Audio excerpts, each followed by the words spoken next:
There we are. There we go. Cool. All right, guys. Welcome back to Future Ruins for the post stream for Maryland Deathfest with all of my guys here. Real quick, I'll do some quick intros. I just want to very quickly just give a quick channel update since it's been a while since I have done any of my normal type of videos that I do on my channel here. I just got back from a big backpacking trip from South Utah, the Dark Canyon, and this was last week, and shot a video, but I have not yet had a chance to even review the footage. It's probably going to take me a while because I've got another dilemma with my laptop, which I've been using my work laptop to do my editing. And now that I have this new job, this new laptop is not able to handle the high definition video that I've got shooting with my GoPro. And so I'm not really sure what I'm going to do. I'm either going to have to change my editing software, or I may potentially have to look at buying a new computer, which really don't want to do. So I know I promised like I'd be getting some hiking videos out there soon, and it's been a while. So hopefully I'll get that worked out. I'm going to definitely have some other ones already planned to shoot coming up in the next month. So it might just be a whole cavalcade of hiking videos toward the end of the summer. So we'll see. But either way, I definitely will have something coming soon in that arena.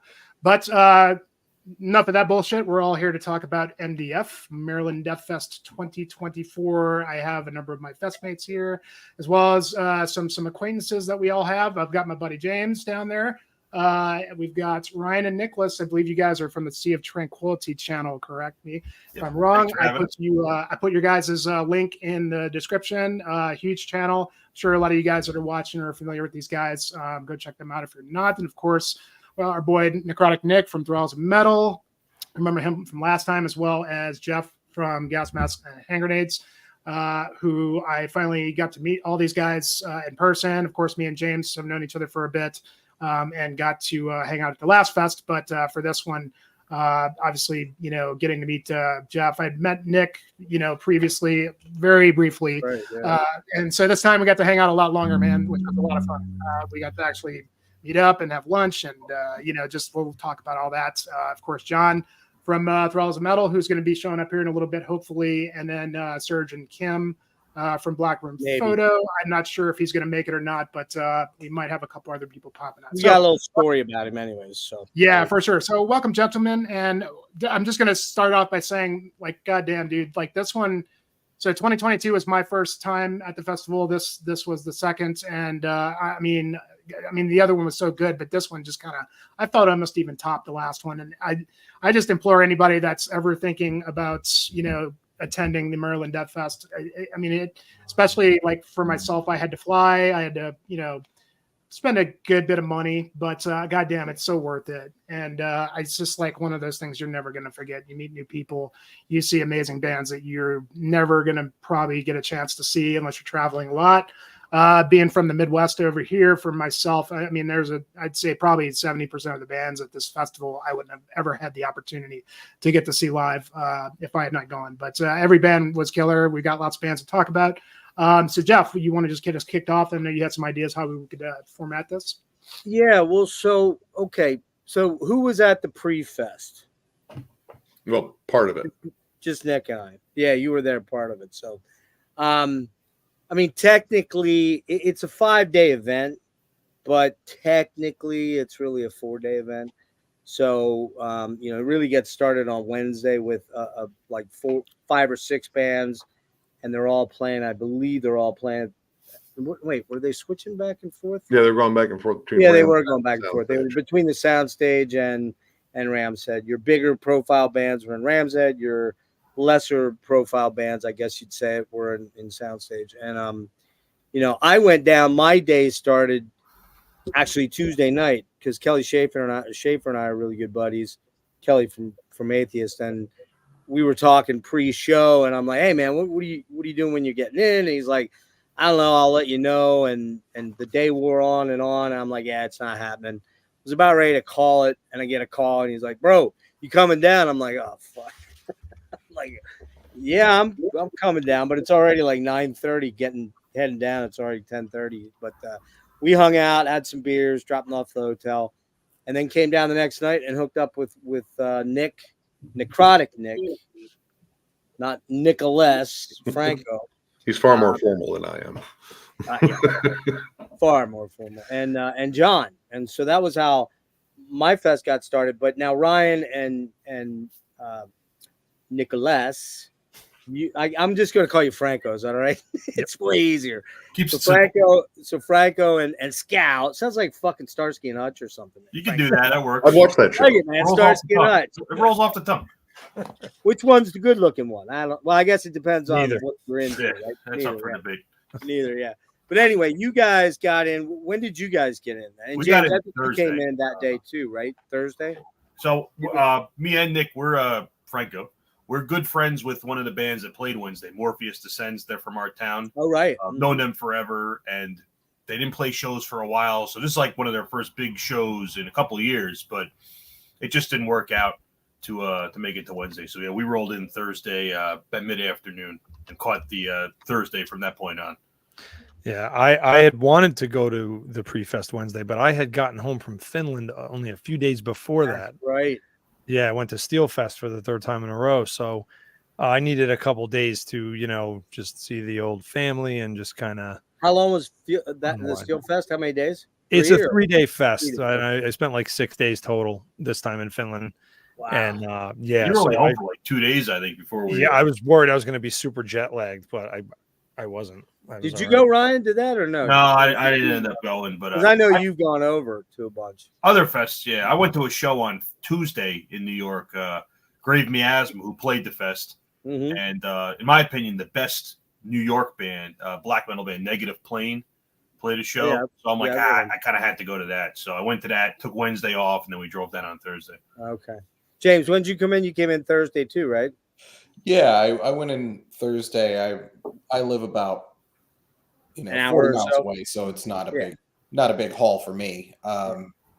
So yeah, I just came in Thursday for the regular fest stuff. I've been going to this thing since 2016, and I've never gone to the pre-fest actually. Oh really? Wow. Yeah, I don't know. I mean, it's just for me. I think 4 days is kind of the limit. That's a lot. It was a lot within that time. It was a lot. There's no doubt about that. No doubt. I'm like you. I'm not that far away. It's an hour from me stepping into my car to parking in a garage next to the Ram's Head. So literally an hour. Yeah. So it's like and it's an easy run, and it's one that you don't have to worry about. There's cops on it. Just saying. You don't have to worry. So, but it's a great run. So. For me, this thing started with Jimmy before we get to Jimmy in a sec, with me kind of feeling like with my health issues that, I got to make this move. I got to do this. And I said to Jimmy, look, I got a plan. Why don't you come in, stay at my place? We'll just drive down every day and blah, blah, blah. Thank fucking God Jimmy thought this out way better than I did. Because there's no fucking way we could have done that going back and forth and back and forth. Not as a group thing. So I was glad we didn't do that. But Jimmy, you got in. Tell your tale about coming in, because yours was the most fucked up. I would have came in Wednesday for the pre-fest just if I could have, but I was, I work at a school. So last day of school was actually that Wednesday. So, and I'm in Colorado. So I had to fly. I had a red-eye flight Wednesday night to get to Baltimore. So I flew out at like midnight and got to Baltimore about 5-6 in the morning or whatever. And then like an idiot, because I'm not too familiar with the East Coast, I'm trying to figure out public transit and end up getting on what I thought was the light rail, ends up being a train, and it ends up. Oh, you there? Oh, Jimmy? Jimmy's holding really still. Jimmy, you're freeze frame. Don't hold your breath like that. There you go. There we go. Yeah, I noticed there was a little lag in my connection. I've got some weather going on, so hopefully that's not what's causing it. But anyway, you caught the train, or the light rail, but you caught the train instead, and ended up. Yeah. So like I walked up to the kiosk because I was going to get the light rail from the airport, but it was being serviced. So there was a shuttle that took me to the first light rail station, and all I saw was. Man. Uh-oh. It's funny. We never had this problem before. Great muscle control. There we go. Yeah. Jimmy, pop back out and come back in. Yeah, I'm going to do that because I've got some weather going on, and I don't know if maybe I'm getting some internet issues. So let me just jump out real quick and come back in. Okay. So if I jump out, is it going to end the stream? I can't do that. That's a good question. No, you can go all the way out. It's still live, but you got to exit out the way you came in. Let me try it. Yeah. The stream. You have to end the stream. The stream is still live. So we're still good. Anyway, Jimmy took a red eye, didn't get in until 6, ended up getting at the hotel at about 11. I don't know how it took him 5 hours to get from the airport to the hotel, but I think that was it. Maybe it was 9.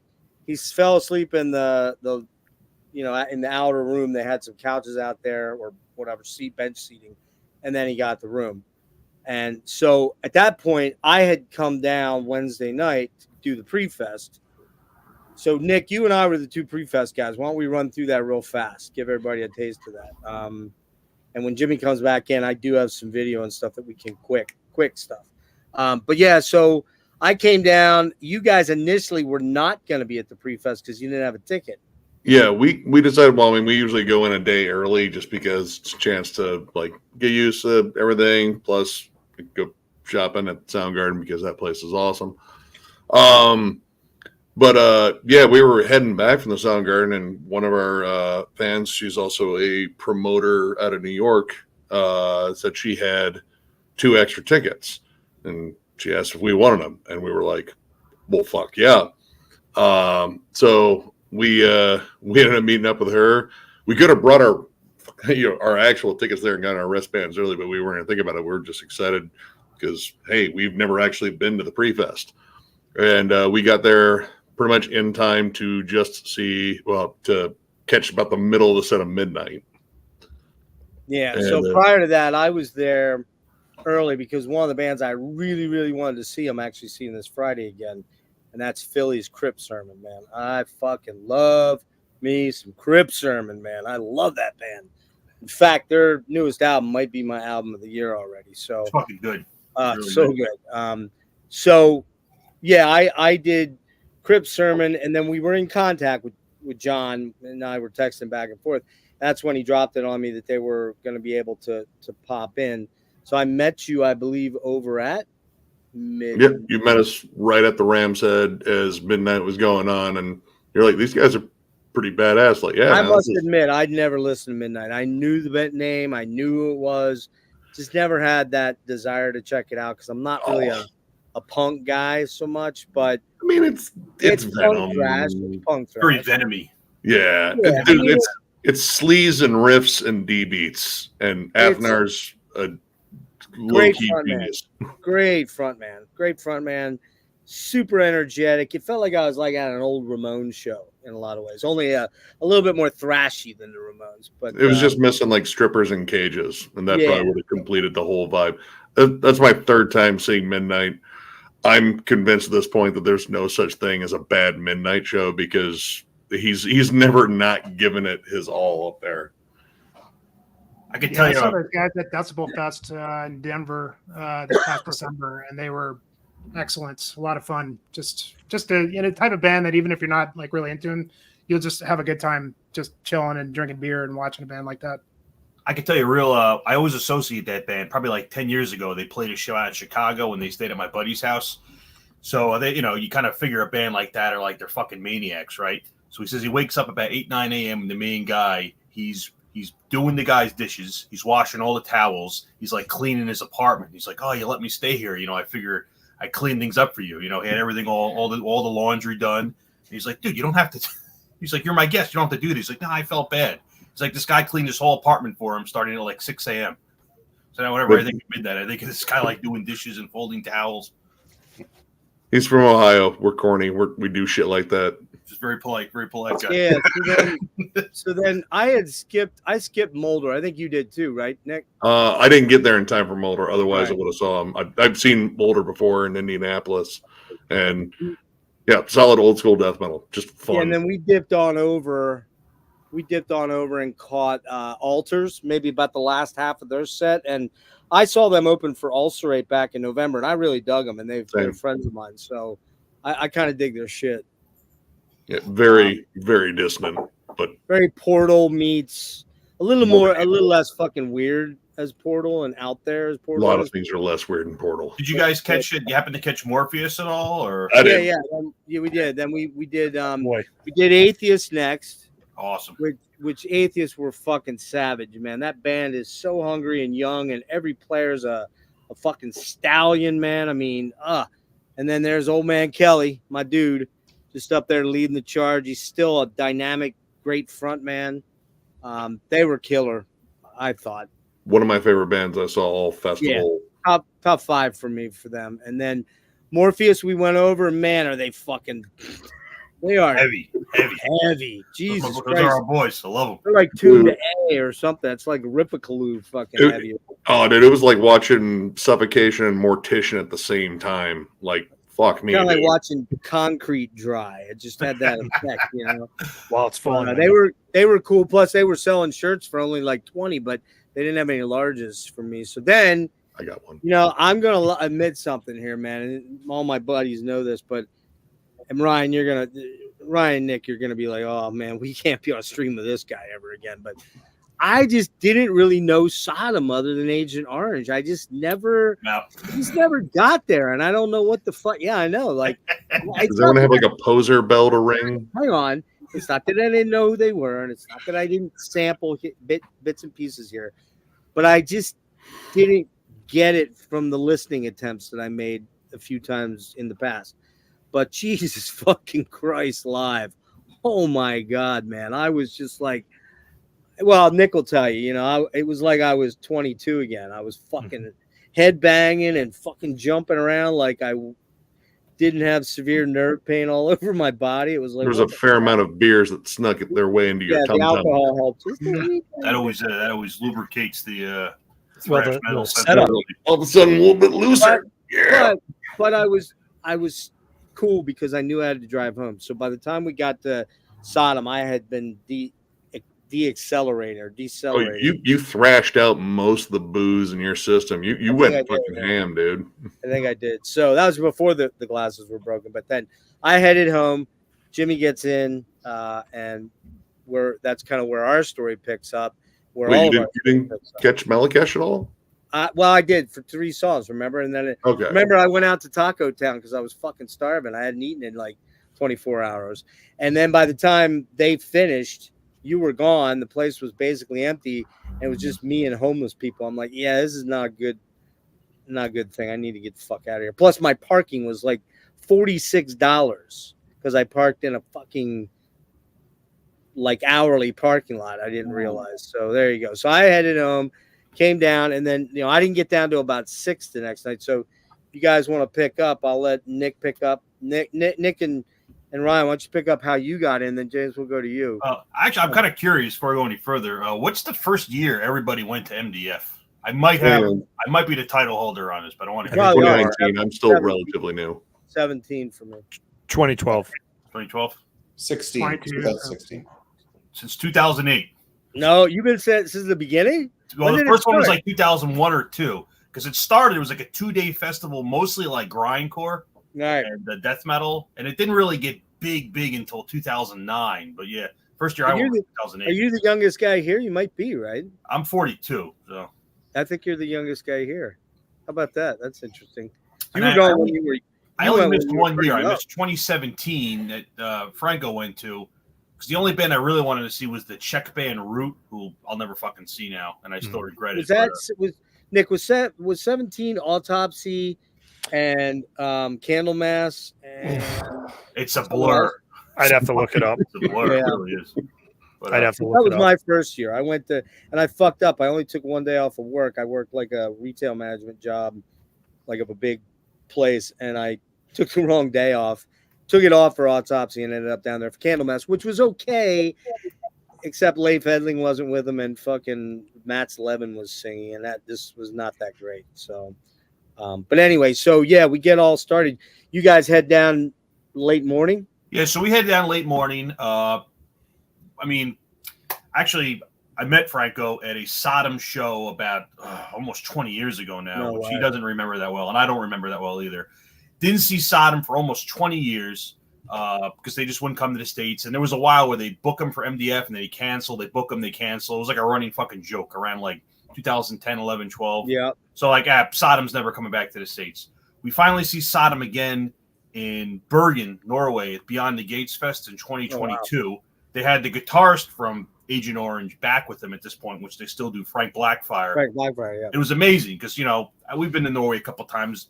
They don't mosh over there. They're pretty, standing headbang, and they're pretty stoic, right? As soon as Sodom went on, it's like a bomb went off. People were going nuts. So yeah, I was looking forward to it. I saw Sodom a couple months ago in Houston at Hell's Heroes Fest. One of the biggest circle pits I've seen in my life. And so we were amped up for this, right? So only caught a couple bands. I was pretty much like Franco here. Like, there's a million bands playing. I write down the bands I really want to see. And if other bands, if I happen to catch them, cool. But like, there's bands I want to focus on. Like, that's where you can't. I think that's one point we should make pretty clear to anyone that's watching, that's considering going. You're not going to be able to see every single band, and you will have some overlap. Although, because now there's not the Edison lot. But I don't know about you guys. Did you prefer the Edison lot, or did you prefer this? I didn't have it. To me, of all the various setups I've seen over the years, I think this was probably the best one. Yeah. I really liked how they did it. It took me a little getting used to because of how many stages there were, and I had a hard time remembering the names of the far one that was all the way across by the water. Marketplace. Yeah. So that was more to probably do with my own alcohol consumption and stupidity. All right. But by like the second day of the festival, I was like, you know what, this is really good. It was well done. It's just a nice circle, man. You just kind of do a nice. And you felt contained. You're like in the spot, and everywhere was. Although by the end of day of Sunday, if you're like me and you were like, "Fuck, Abyss on that side," I'm staying over here. Forget it. That was the only thing, was having the main stages. Like, that was the only advantage at Edison, is you could pretty much see everything at Edison because it was right next to each other.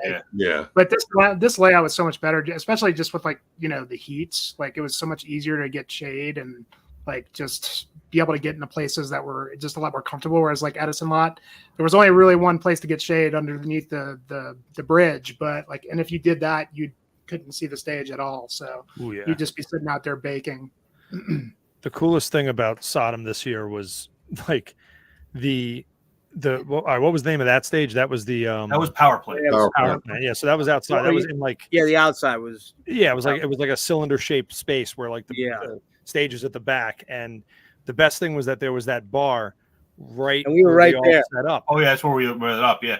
And the bartender, she was wearing like I remember her unbelievable outfit. Plus, she was doing like 8 count pours, man. I was watching. Yes, and she was like a 27 out of 10, and she was super nice. And look, that's part of the rock and metal experience, man. You know, it all goes together. So like, they over know here, who they're hiring for those nights. There's no got this wonderful thing going on, and then she's feeding us drinks, and then you turn around, the stage is right there, and there's Sodom. Like it was so cool. It was when we went up early, it was like the three of us kind of connected, and we were like, let's head on up. But were there any bands, James? How about your experience coming in? You're coming in from DC, so you're not that far away. You get in like right before the first band, or did you come in a little later? No, I came in about I'd say 30 minutes before the first band started on Thursday, and I stuck pretty well over at Soundstage for most of the time, and just sort of did that. You're more a grind guy though, right? Yeah, and I wasn't going back and forth a lot. I went over to the other side of the street there for Sodom, but before that I had stayed at wow, no way, at Soundstage the whole time. Holy shit. Yeah, so like I was there in time for Depulsed. Yep. Which was really fucking good. Then we just went through the Soundstage roster. I did go over for Cathilist. Awesome, man. Which was so fucking good. They were fucking incredible, man. It's like a Canadian version of Demolich, kind of, but faster. Kinda, Demolich with a little bit of Morbid Angel in there and some Ripper-Clue a little bit. Yeah. But before Cathilist, I had seen Stabbing at Soundstage, and Stabbing tore that place apart. It was like the first super wild pit. like just incredible stage presence from the band, and everybody was so into it. Just stage diving one person after another. It was really, really great. Like there was some good death metal from the beginning. Every band I saw there actually was really fantastic, but Stabbing just blew them all away. Dude, then went over to see Catheist, and they were staying in our hotel, which I thought we ran into Bridget and I think one of the guitarists, and we had seen Stabbing before because they did the tour with Suffocation, and Bridget actually stepped in and did vocals for Suffocation when Ricky's throat was all fucked up, and she just stepped in and did all like the classic stuff, completely owned it. Their set was amazing, just brutal and groovy as hell. They were definitely the highlight.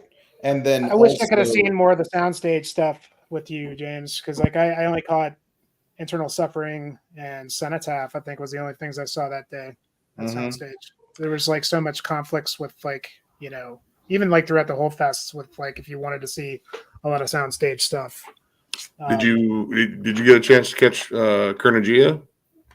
I did. No. You saw them? Yeah. Yep. I know the frontman. He's also the frontman of Embalmer. It's his like more just straightforward, like old school death metal project, just riffs, groove, killer show. They put on an awesome set. I was looking forward to seeing them. It was cool to see another Ohio band up there. Yeah, for me, I think Catheist was the band of the night for me. I mean, aside from Sodom doing the Agent Orange set, but like Catheist was like that sort of like I knew of the band, but like seeing them live, they're kind of like one of the more modern bands, like you guys were talking about, like Demolich, things like that. They're kind of like a more modern take on that sort of sound, and like kind of more maybe a little bit of an updated version of that. And I just love that name because it's like a combination of, you know, Cthulhu and Theist, and it's just kind of a perfect moniker for what those guys do. But I mean, between them and then there was the Sodom set, and I'm sure we'll get into like, I mean, it was Esoteric. Yeah, I mean, I had to like leave right towards the end of the Sodom set to go because I wanted to see the whole Esoteric set, and they that's a band that like I don't really listen to too much. You know, their stuff is like very, you know, it's very long songs, and you know, I do like Death Doom, but I've always found them to be a little harder to get into. But seeing them do it live really kind of won me over in terms of like just I don't know, man, just totally crushing. And Greg Chandler, I don't know, man, like it just his whole kind of stage persona was just really sold it, especially the drummer who looked just like Hodor from Game of Thrones. I mean, like, swear to God, I thought it was him when they were playing. That guy was fucking solid, man. I mean, that's definitely, I'm sure they were playing to a click, you know, but still, you know, playing such long songs at such slow speeds, it's like he really kind of just held it together, it felt like. I love Esoteric, but I kind of figured this was going to happen where I don't mean, I'll speak for Franco on this too. Like watching Sodom and like bands like that, I you know, we drink a lot of these and I go right up front and we're just being fucking psychopaths. So after they're done, I think I was there. I saw it. I definitely saw it. So like Franco, I think you went back to the car, just hanging out at the car, and I'm like, nah, I got to go watch Esoteric. And I went in, and I've seen them before. They played New York like probably like 10 years ago, when they're really good, and I love that style of doom metal. But like 3/4 of the way through the set, I'm like, I just need to sit the fuck down. I'm just like pouring sweat, and I'm like, I need to sit down and like drink water. And it wasn't the thing to follow up Sodom with, which I kind of figured was going to happen. Yeah, but it wasn't supposed to be that way. They fucked Esoteric around.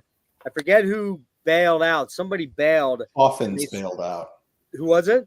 Coffins from Japan. Coffins, that's right. Okay. Right. They changed the lineup, and Greg was not very happy about that. Almost like they were the after party band, kind of, sort of, you know. But I mean, they were good. They were definitely good. No, they're good. Now, I had just seen them in Manhattan. I told you guys the story how I tried to get out to Manhattan to see them and Theist and Spectral Voice, and got hellishly lost on the way home and ended up missing my train at Madison or at Penn Station. So I was like in New York and awake for 37 hours. That combination up, yeah, it was not good, man. No way. I was probably worse driving home in that shape than I would have been if I was drunk. Like I was so fucking tired. I just kept going, oh man, I gotta just get home. And I just should have pulled over and slept. But like Nick, you know what I'm talking about. So, but anyway, yeah, I agree with you. Esoteric after Sodom was kind of like taking a Xanax before. Yeah, but it was a nice juxtaposition. I don't know, just so different. It's just kind of, to me, that was like the symbol of the whole fest, is that you get such different bands, such different flavors, really quickly. Back to back kind of feelings. To me, I really like that because I like that variation. And seeing shows and things like that with the lineup being different types of bands. Oh, so yeah. After Sodom, I went back to the car, right? You're right. I forgot. And I ate. I had little food and stuff in there and drank water and stuff. But then I ran over to see Broken Hope at right. Man, I missed them completely. Yeah, I missed them. My little connection with Broken Hope was I've obviously known about him since high school, but I went to one of I went to the first the hell's the Las Vegas festival that everybody goes to. Oh, the big one. Yeah.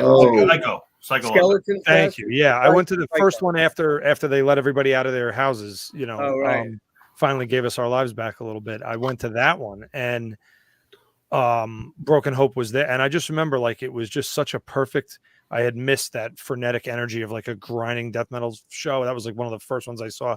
So they really they really went a little closer to my heart. So I really wanted to see Broken Hope, and they kicked ass. Oh, dude, they were so good. They tore it up. That was my first time seeing them, and I've been a bucket list band for a while because they've been off and on for a while. I got into them with Loathing in high school, and that was a perfect way to cap off that night. Dude, yes, just great. They're fantastic. But very good. Before that, we forgot to mention Mortal Skull. They were pretty fucking ripping. Holy shit! They were great. And that's where I started hanging out with you guys, and I made the mistake of going upstairs. And instead of drinking beers, you're like, "Oh, these are way cheaper. They're only $4.50." I'm like, "That's a good idea. Let's start doing gin and tonic." Yeah, it was gin all weekend for me. All weekend. Yeah, Mortal Skull was excellent. They were, they were a late addition too. Yeah, riffs. Yeah, they were really good. And again, going back to Sodom, I was hanging with Nick above Nicholas, and we ended up going out and getting right up by the barrier, man. I mean, we're 2 or 3 people back, and it was, great sight lines. You could turn around right there. What you were leaning on was the bar. Yeah. So it was a really bad place for me to be at that hour tonight. And we just continued. And then at some point, you guys went back. It was fairly close to the end, maybe 4 or 5 songs before the end. And I got this crazy wild ass hair that I was going to go into the pit, not thinking about the fact I'm wearing a $500 pair of glasses. And if I lose them, I got nothing to back it up. And it's and the inevitable happened. I got kicked in the face, lost the glasses. Didn't even realize I lost them until 10 minutes later. Go back and I'm digging around. The trash lady's like, "What the hell are you doing?" I'm like, "My glasses, man. I can't see a fucking thing." And she's like, "Well, there's glasses over there." And lo and behold, they found 2 pairs of glasses, one of which was mine. But they were fucked. So I walked around the fest all fest long with my glasses like this. Everybody looking at me like, "What the fuck's up with it?" You should have been the fucking Deathfest mascot with your fucking glasses, dude. Just sideways. Yeah. I mean, everybody that comes across him, dude, your glasses are broke, right? Yeah, everybody's like, "Yeah, I fucking know." Sodom. Have your glasses, bro. Dude, like Sodom happened. Yeah. In hindsight, I really wish I had snapped a picture of you because we must have run into you just after you found your glasses because you were leaning on a bar right outside the Ram's Head. And John, because we were coming out from seeing Esoteric to go see Broken Hope, and like, "Oh shit, there's Geoff." Jesus Christ, what the fuck happened to you? You got a boot mark in your nose. Yeah. It's like, dude, I was in the pit for something. Like, wait, what? And that's when you told me Esoteric was still playing. Yeah, they're still playing. Caught them for a few minutes and bought my only major LP purchase of the fest and had all of them sign it because I didn't buy anything before. So, yeah, it was a great day, man. But I mean, man, for me, it was Atheist and Sodom, kind of 1 and 1A. They were so close. Did anyone else catch so fucking good. Fossilization? I was going to say, it should be mentioned that I fucking missed them, and I wish I didn't. Man, I love their album. Dude, yeah. one of the heaviest bands I think we saw all fest long. Like that sound was just dense and dark and evil, and oh god, Yeah. one of my favorite sets that day too. Give me Yeah, that was the first band I caught. Sorry about that. Go ahead. No, I was just saying that was the first band I caught because I had just I wasn't in town yet. Yeah. I had gotten my hotel like early in the day, so I was able to go to sleep for like 3 or 4 hours and then just like headed straight to the fest before I met with you, Geoff, and then met with Nick, and we were watching Fossilization, and you showed up, then Sodom happened. Then I'm getting your text saying my glasses are gone. I'm like, great, the whole week's fucked. Oh, it was like fuck the whole weekend. What be leading me around like a fucking blind person, man. I mean, in hindsight, maybe we should have put you on a fucking leash. You should. You probably would have had a little chain, like you take a kid around the mall. You know, like he's trying to go to the pit. Yeah, exactly. Get that fucking old goat back here, guys. Geoff. My glasses. I wore glasses all until I got contacts. My very first song, my very first mosh pit, my very first real metal show. I got my glasses blasted off my head. I got hit directly by some linebacker-sized dude. Yeah. Suicidal tendencies when I was 17 years old. Yeah. You can't bring me down. They brought me down. It's a good time to lose them. Yeah. And I had, what did I have? So one lens was gone. So I wound up taking my shirt off and tying it like this. Like you had a bandana so that I just could look at one eye like a giant eye. Confuse your eyes. Yeah. That's a good story. I at least had both lenses and only one of them was scratched. But unlike this pair, which is my old pair, I could actually headbang in these. If I had these, I'd have been good to go. They're an older prescription, a little off, but the new ones, they didn't fit quite like that. So anytime it was so fucking lame. Like I'd be up there watching Forbidden, glasses on like this. I'm kind of, doing this right now. I'm like, all right, time to mosh. I had to take them off. I do this. And I put them back on. So retarded looking. No offense. I mean, sorry. But yeah, we tried to repair them when we went out for. We did. We went out the next day. Surgery.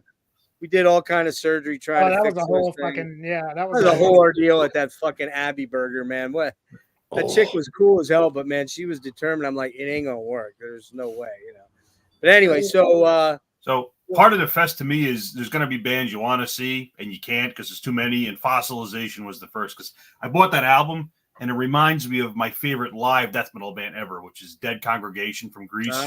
Hands down the best live band I've ever seen for death metal. And I heard it. I'm like, this is like those guys, but it didn't work out. Next time. So, Nick, did you have a favorite band of Thursday? Sodom. I mean, favorite band of Thursday. It would. God, it'd be between. I knew you were Ryan's answer already. So I mean, it'd be between Cathedralist, Fossilization, and I mean, Sodom did better on Wednesday, so I'm going to leave them off that one. They were a little better on Wednesday myself, personally. But Broken Hope.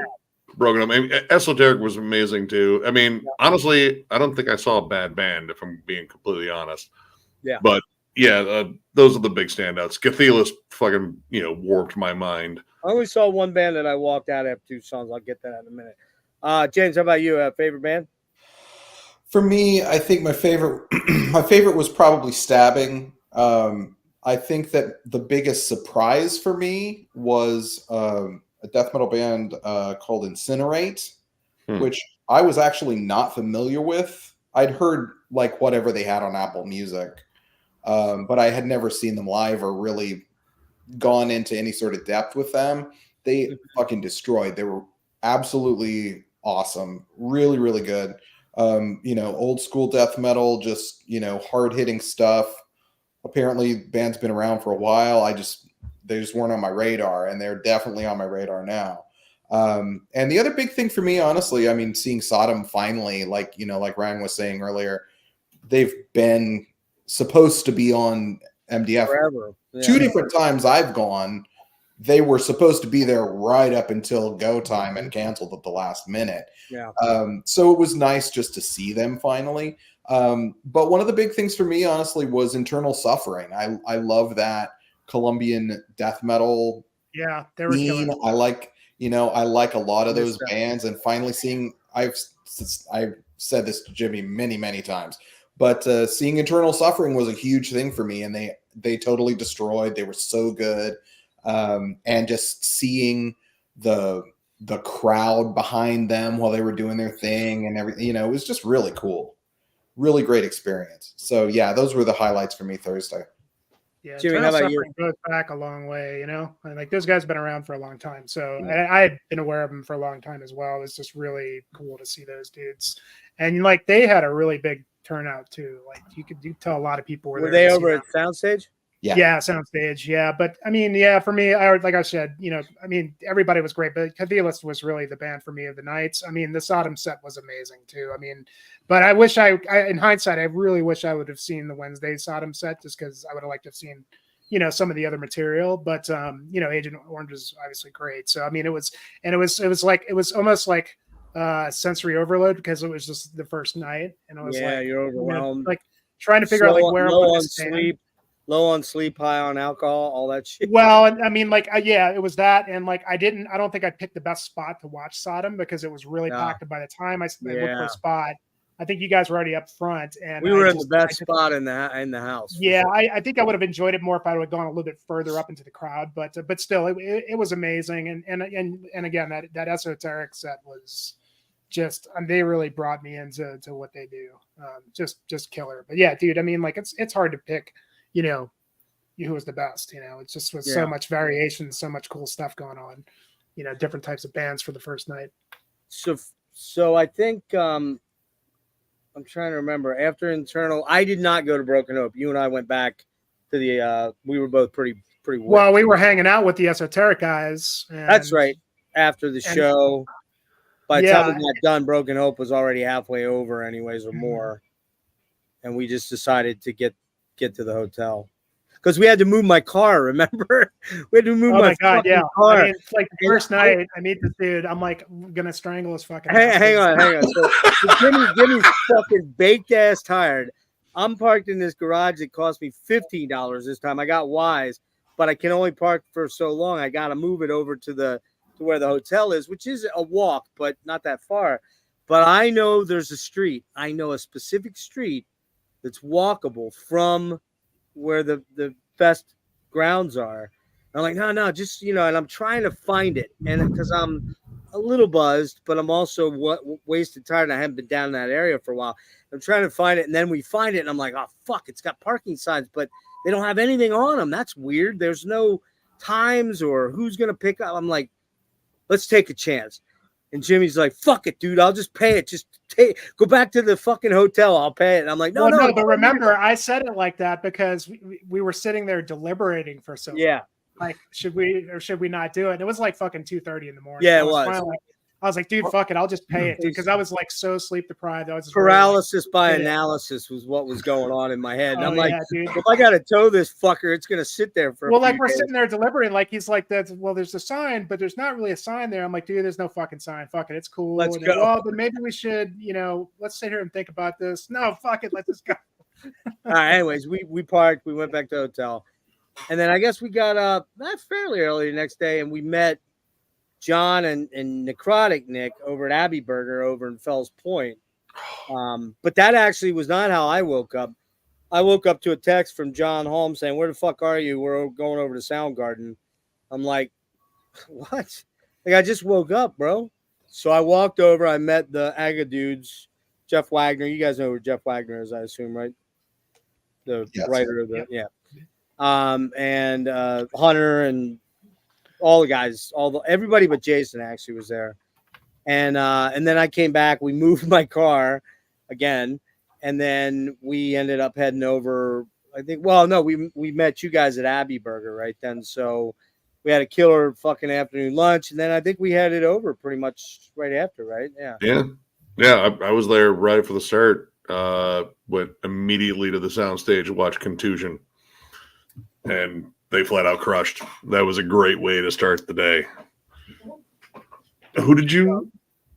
That was the band I wanted to see, but again, we didn't make it in time for them because I think I only have like a 4-song EP from them, but that's all I got too. It's fucking good. So was that the day we went hiking, Roy? Grimy. Yes, it's the day we went hiking.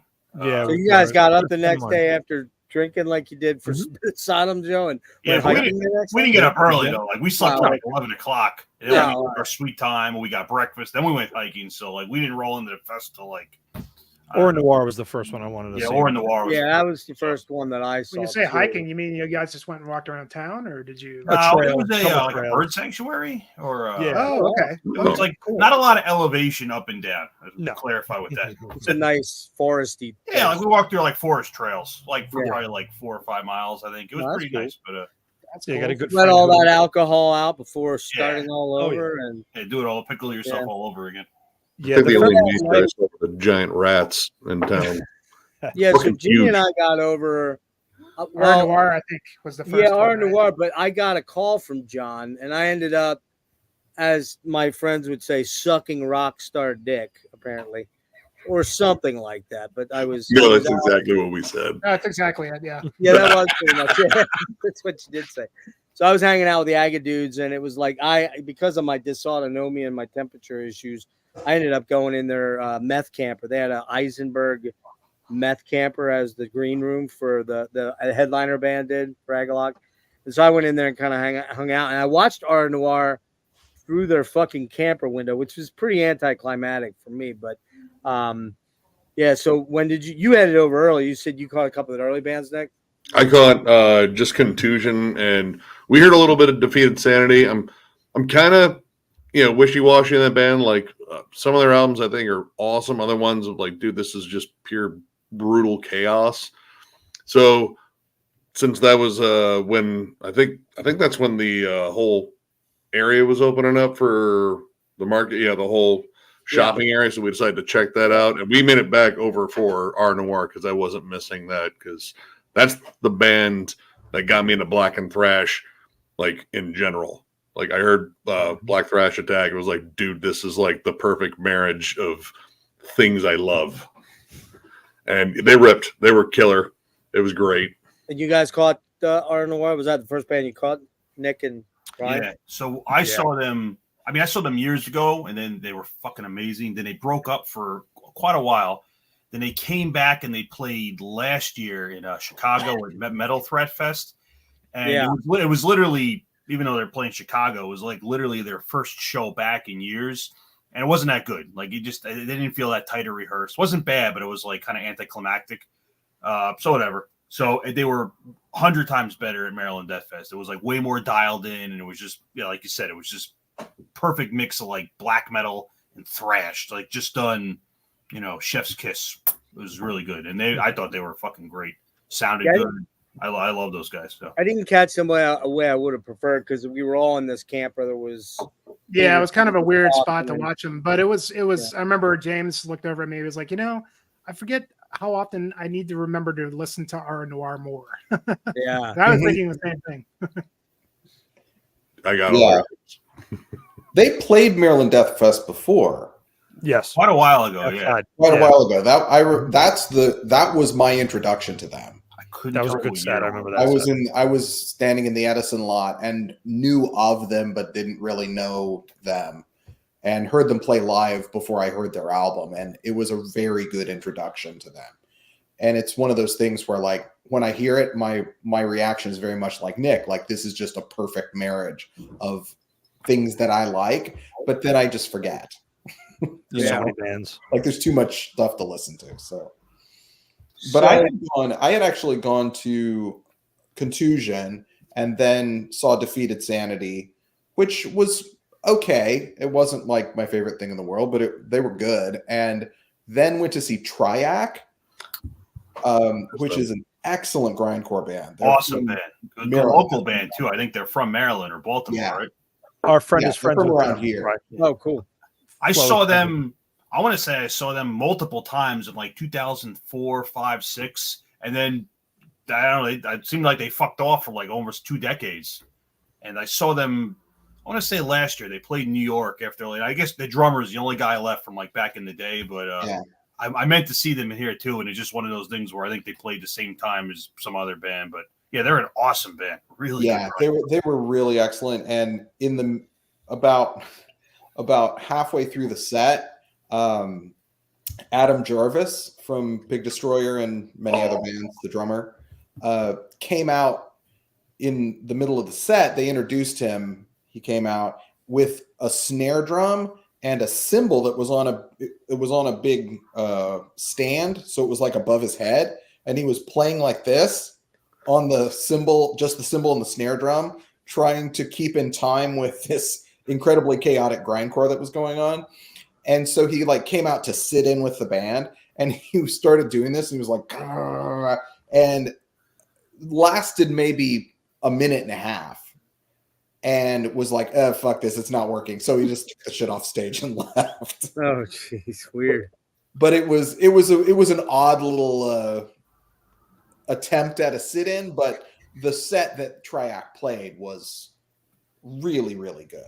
Definitely worth seeing. And then I went out and saw R Noir with Jimmy and saw the rest of you guys. So did anybody do Siege Column or Noctum or Monstrosity? Which was Monstrosity was the first band I missed that I really kind of regret missing. Yeah, I saw Siege Column. Okay. I saw Little Monstrosity, and they're always, Lee Harrison's one of the best drummers in like that whole Florida scene. He's up there with like Pete Sandoval or whoever. He's a fucking great drummer. Yeah. Yeah, I heard it from a distance. I was like, fuck, man. And the main reason I didn't want to was because I knew Arcturus was coming, and I really wanted to have a good spot for Arcturus. And that's the thing. That's the dilemma you might find with the new setup, that if you really want a choice spot for the band you really want to see, you're going to have to go early, which means you're either going to have to bail out halfway into that set, or you're going to have to stay way back and not go and listen from a distance. Remind me, if we're going to talk about it chronologically, I won't jump to Saturday, but Ryan and I can tell you exactly how we work that to our benefit. We was it Dismember? I don't want to jump. Yeah. I'm trying to move to keep you Ryan. I unfortunately I do have to go in a minute. So I'll tell real quick. So whoever played before Dismember, we wanted to see, and the place was obviously nuts to butts packed by the time Dismember was going on. So like I'm a big guy, I can kind of steamroll through a crowd, but then people act like you're a dick because you're pushing past them. But if you put a girl in the front and she pushes past everybody, no one's gonna kind of like, oh, what the fuck? They're gonna let her go. So you put a girl in the front, and then you kind of go behind like a little fucking choo-choo train. And we got like basically from the entrance to the marketplace, to within 3 feet of the stage, like a hot knife through butter. Yeah, I don't know if she'll see this, but shout out to our friend Alex. I don't know if she'll see this, but she's like 5'4", maybe. She like literally like we were right up against the stage. Like, oh, here we are. Dismember's going on. She was crying during Dismember. Like that's like her favorite band. So like, she got us because that was my big dilemma. Was I absolutely adore Dread Sovereign because everyone knows. I wanted to see them and I missed them. Yeah. Primordial's my favorite band, pretty much up there with Amorphous and Iron Maiden, and so I was like, I looked at the layout and I was like, how the fuck am I going to get from Dread Sovereign? We can curse, right? Yeah. I've already been doing it. I've only been doing it about 9 million fucking times. Self-conscious, But how am I going to get from inside of Ram's Head all the way out to the marketplace? And if it wasn't for her, I don't know, we might have gotten ourselves into a fight. But we got right up the stage. Yeah. Right. You guys used a decoy. You mansplained your way right up to the front. You know what? It worked. With a chick running. Dude, no, I applaud you. That's fucking brilliant. It worked. Genius. I got to give you credit for that. Yeah, she really just did it. But back to Friday. Yeah, Arcturus was a band that I was really, really looking forward to. I've seen them at MDF before, and it was just as good this time. It was very good. Yeah, that was my big draw. Was Arcturus for Friday. I'm huge fan of that band and all the members and all the bands that they've all been a part of, and never had a chance to see them play live. And so that was like even really one of the big draws for me to even come to the fest in general was to see an Arcturus set. And I kind of did it like you guys were talking about, like having to because I really wanted to see Monstrosity was right before there. I caught most of Monstrosity set, and I found that if you got to go back and forth, if you leave just you watch the schedule and you leave about 10 minutes early, while the band, whatever band you're watching, you leave, they've got maybe 10 or 15 minutes left based on the schedule. That's when you leave to go to the next stage. I ended up getting a pretty good spot for Arcturus to see their whole set. Which I was with you, but also got to see most of the Monstrosity set, which was, those guys are always great. I'm trying to remember why I didn't go over for Monstrosity. Was I dick sucking? I think you were hanging out with the Agalloch. You were definitely dick sucking again. Second on the teats. Yeah. Man, man, the blowjobs were abounding that day. It's crazy. Yeah, you got to stay in form, you know. My only complaint about Monstrosity said was they didn't play Angels Venom. Anyway, so so there was that, and you know, I that's one band I really miss. Arcturus was fucking crazy, weird, wild. That I could not believe Simon's growls. Like his black metal voice was so good, man. It kind of blew my mind. One of the best vocalists. Yeah. Of all time. Death metal bells to falsetto singing to everything in between. It was amazing. Yeah. And he was definitely loaded. And I heard later from people that knew that he was shit. Oh yeah, those guys partied till like 9 a.m. at my friend's room. Yeah, but see that's what Ryan and I don't do. Like I could very easily do that, but that'll just absolutely blow the next day. I need to sleep. Like once it hits like 4 a.m., like especially 4 a.m., like I'm done. I got to go to bed. Yeah. Or otherwise I'll be sleeping till like 5 in the afternoon the next day, you know. I mean, we've done it before. I remember years ago in Maryland, my friend, he rents like a whole like bunch of rooms, and he was telling me, this is again years ago. I didn't realize that he was serious. He's like, oh, this was I forget what year when Mayhem played outside at MDF, and he's like, oh, Attila is going to be at my room later. I'm like, yeah, okay, okay, bro. And I was in the room, and we were in a room where just the TV light was on. There was like 6-7 people just hanging out, 2 a.m, whatever it was. We were just chilling, talking. And all of a sudden this guy walks in the room, walks right up to me by the bed. And he's like, hello, Nicholas. Because my friend said, go up to that guy. He doesn't think you're coming. Freak him out. And I went through this whole mental thing. I was like, what? Can't be this guy, right? Yeah. Jeff, is that you? You're early. And we talked for like an hour and a half. And I think I can remember 3 things he said. Oh wow! Was it Nick? Was it like the Chris Farley show on SNL where you're like, remember when you were in Mayhem? That was awesome. Remember when you were in Mayhem? I remember that. Yes. Yeah, I've interviewed a lot of these guys. I don't have too much. I didn't get too starstruck, but you know, it is cool. I mean, Geoff, they can tease you and everything, but you know what? It is pretty cool that the type of music we're into affords us the opportunity to be friends with these people at times. It's very cool. They're not. You don't. You don't look it in the face too much. If you do too much and overanalyze it, you get kind of stupid. I had that once happen with somebody I was close to. I thought I was a closer friend to. You got to be realistic. These are people that seasonally see you maybe 2-3 times a year.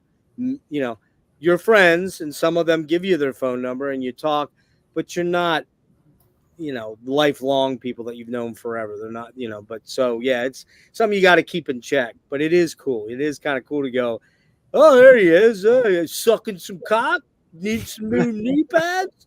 Yeah. Well, there's just not that many chance to make fun of you though. There's not that many things that people are into as much as we're into this that afford you that opportunity. You know, if you're into sports, you know, you're not hanging out with Mark Messier, you know what I mean? Like, you know, if you're into I don't know, like any other form of music, I can't really. Taylor Swift isn't hanging out with all of her fans. Yeah. It's like cool that these people are not. They're more like us. They're still fucking fans. They're metal fans, man. And I mean, that has to be spoken about. The thing that I found about this, especially going for multiple days as opposed to a single day, it lets you live the event. If you're just going in and going out a day, which we would have done if we'd have done it my way, it ain't the same. Would have been a hell of a lot of struggle. By the 3rd day, you'd be going, oh, fuck, dude. Really, man? Can we just stay here until 9 and fuck all that walking? You got to be there. You got to live it. You got to see all the other fucking crazy looking people out there. Beautiful, tattooed, fat, skinny, tall, short. Okay, fuck. I love the people watching. I really yeah. And it is kind of weird for some of us in a strange way now. More for Nick and Ryan and Nick, Necrotic Nick, than even me. But I had it happen where you got people coming up to you that are fans of you, seeing you on YouTube, and you're like, dude, man, like, I'm just a fucking dude that loves metal, and I love talking about it. Yeah, but you just have the greatest. No, man, I'm just a dude, bro. Yep. But if you want to buy me a drink, I'm all in on that. Yeah, you know, Rick, now that I think of it, Nick, I don't think we ever checked Jeff's knees to see if there was any bruising going on there. Oh, it's all healed up by now. He was moving too fast. Like, he'd come by like, dude, I just saw this awesome band. I'm going to go see this. But all right, just wait for a second. We turn, and then he's gone. He's Anyway, fucking gone. let's wrap and up we lost Friday, and then Geoff again. Ryan can decide if he wants to split. So we'll do that real quick. Well, I was gonna say, yeah. Why don't we let Ryan, and I know James, you're gonna be jumping off soon. I You do guys gotta want run to this just kind of. So I'll give you. Why don't you run through Saturday and Sunday for yourself? So the only other two bands I really wanted to see on Friday were Bolzer, who I really like from Switzerland, and Agalloch. I fucking love Agalloch. Well, that was Friday night, right? Mm-hmm. Friday, yeah. So I'm not really into a lot of stuff that sounds like Agalloch, but that's like one of those special bands. And I haven't seen them in, I don't know, they broke up for years, so it's probably been about a decade since I've seen them. 14 was the last time they toured, yeah. So yeah, I've seen them like 4 or 5 times, but then I thought they were amazing. They sounded really good. They played some stuff from their later albums, which I didn't get to see when seeing them many years ago. All right, I got the list here. So Saturday was a good day. We saw Perdition Temple, who I love. The guitarist, fucking Gene from Angel Corpse, one of my favorite American bands. And it sounds, if you like Angel Corpse, it's pretty similar. Their bassist, vocalist Alex, a friend of mine too, so we chatted for a while beforehand. I plays in another band called Aries Kingdom, who I love. So I was always happy with those guys. Fucking Dismember was banner. Incredible. There you go. Yeah, Dismember. I saw Dismember only once in my life in wow, really? 2004 in Cleveland. Same in New York. They played at like a fest called Brave Words and Bloody Knuckles Fest. Yep. So it was literally 20 years since I seen them. Holy shit! Wow.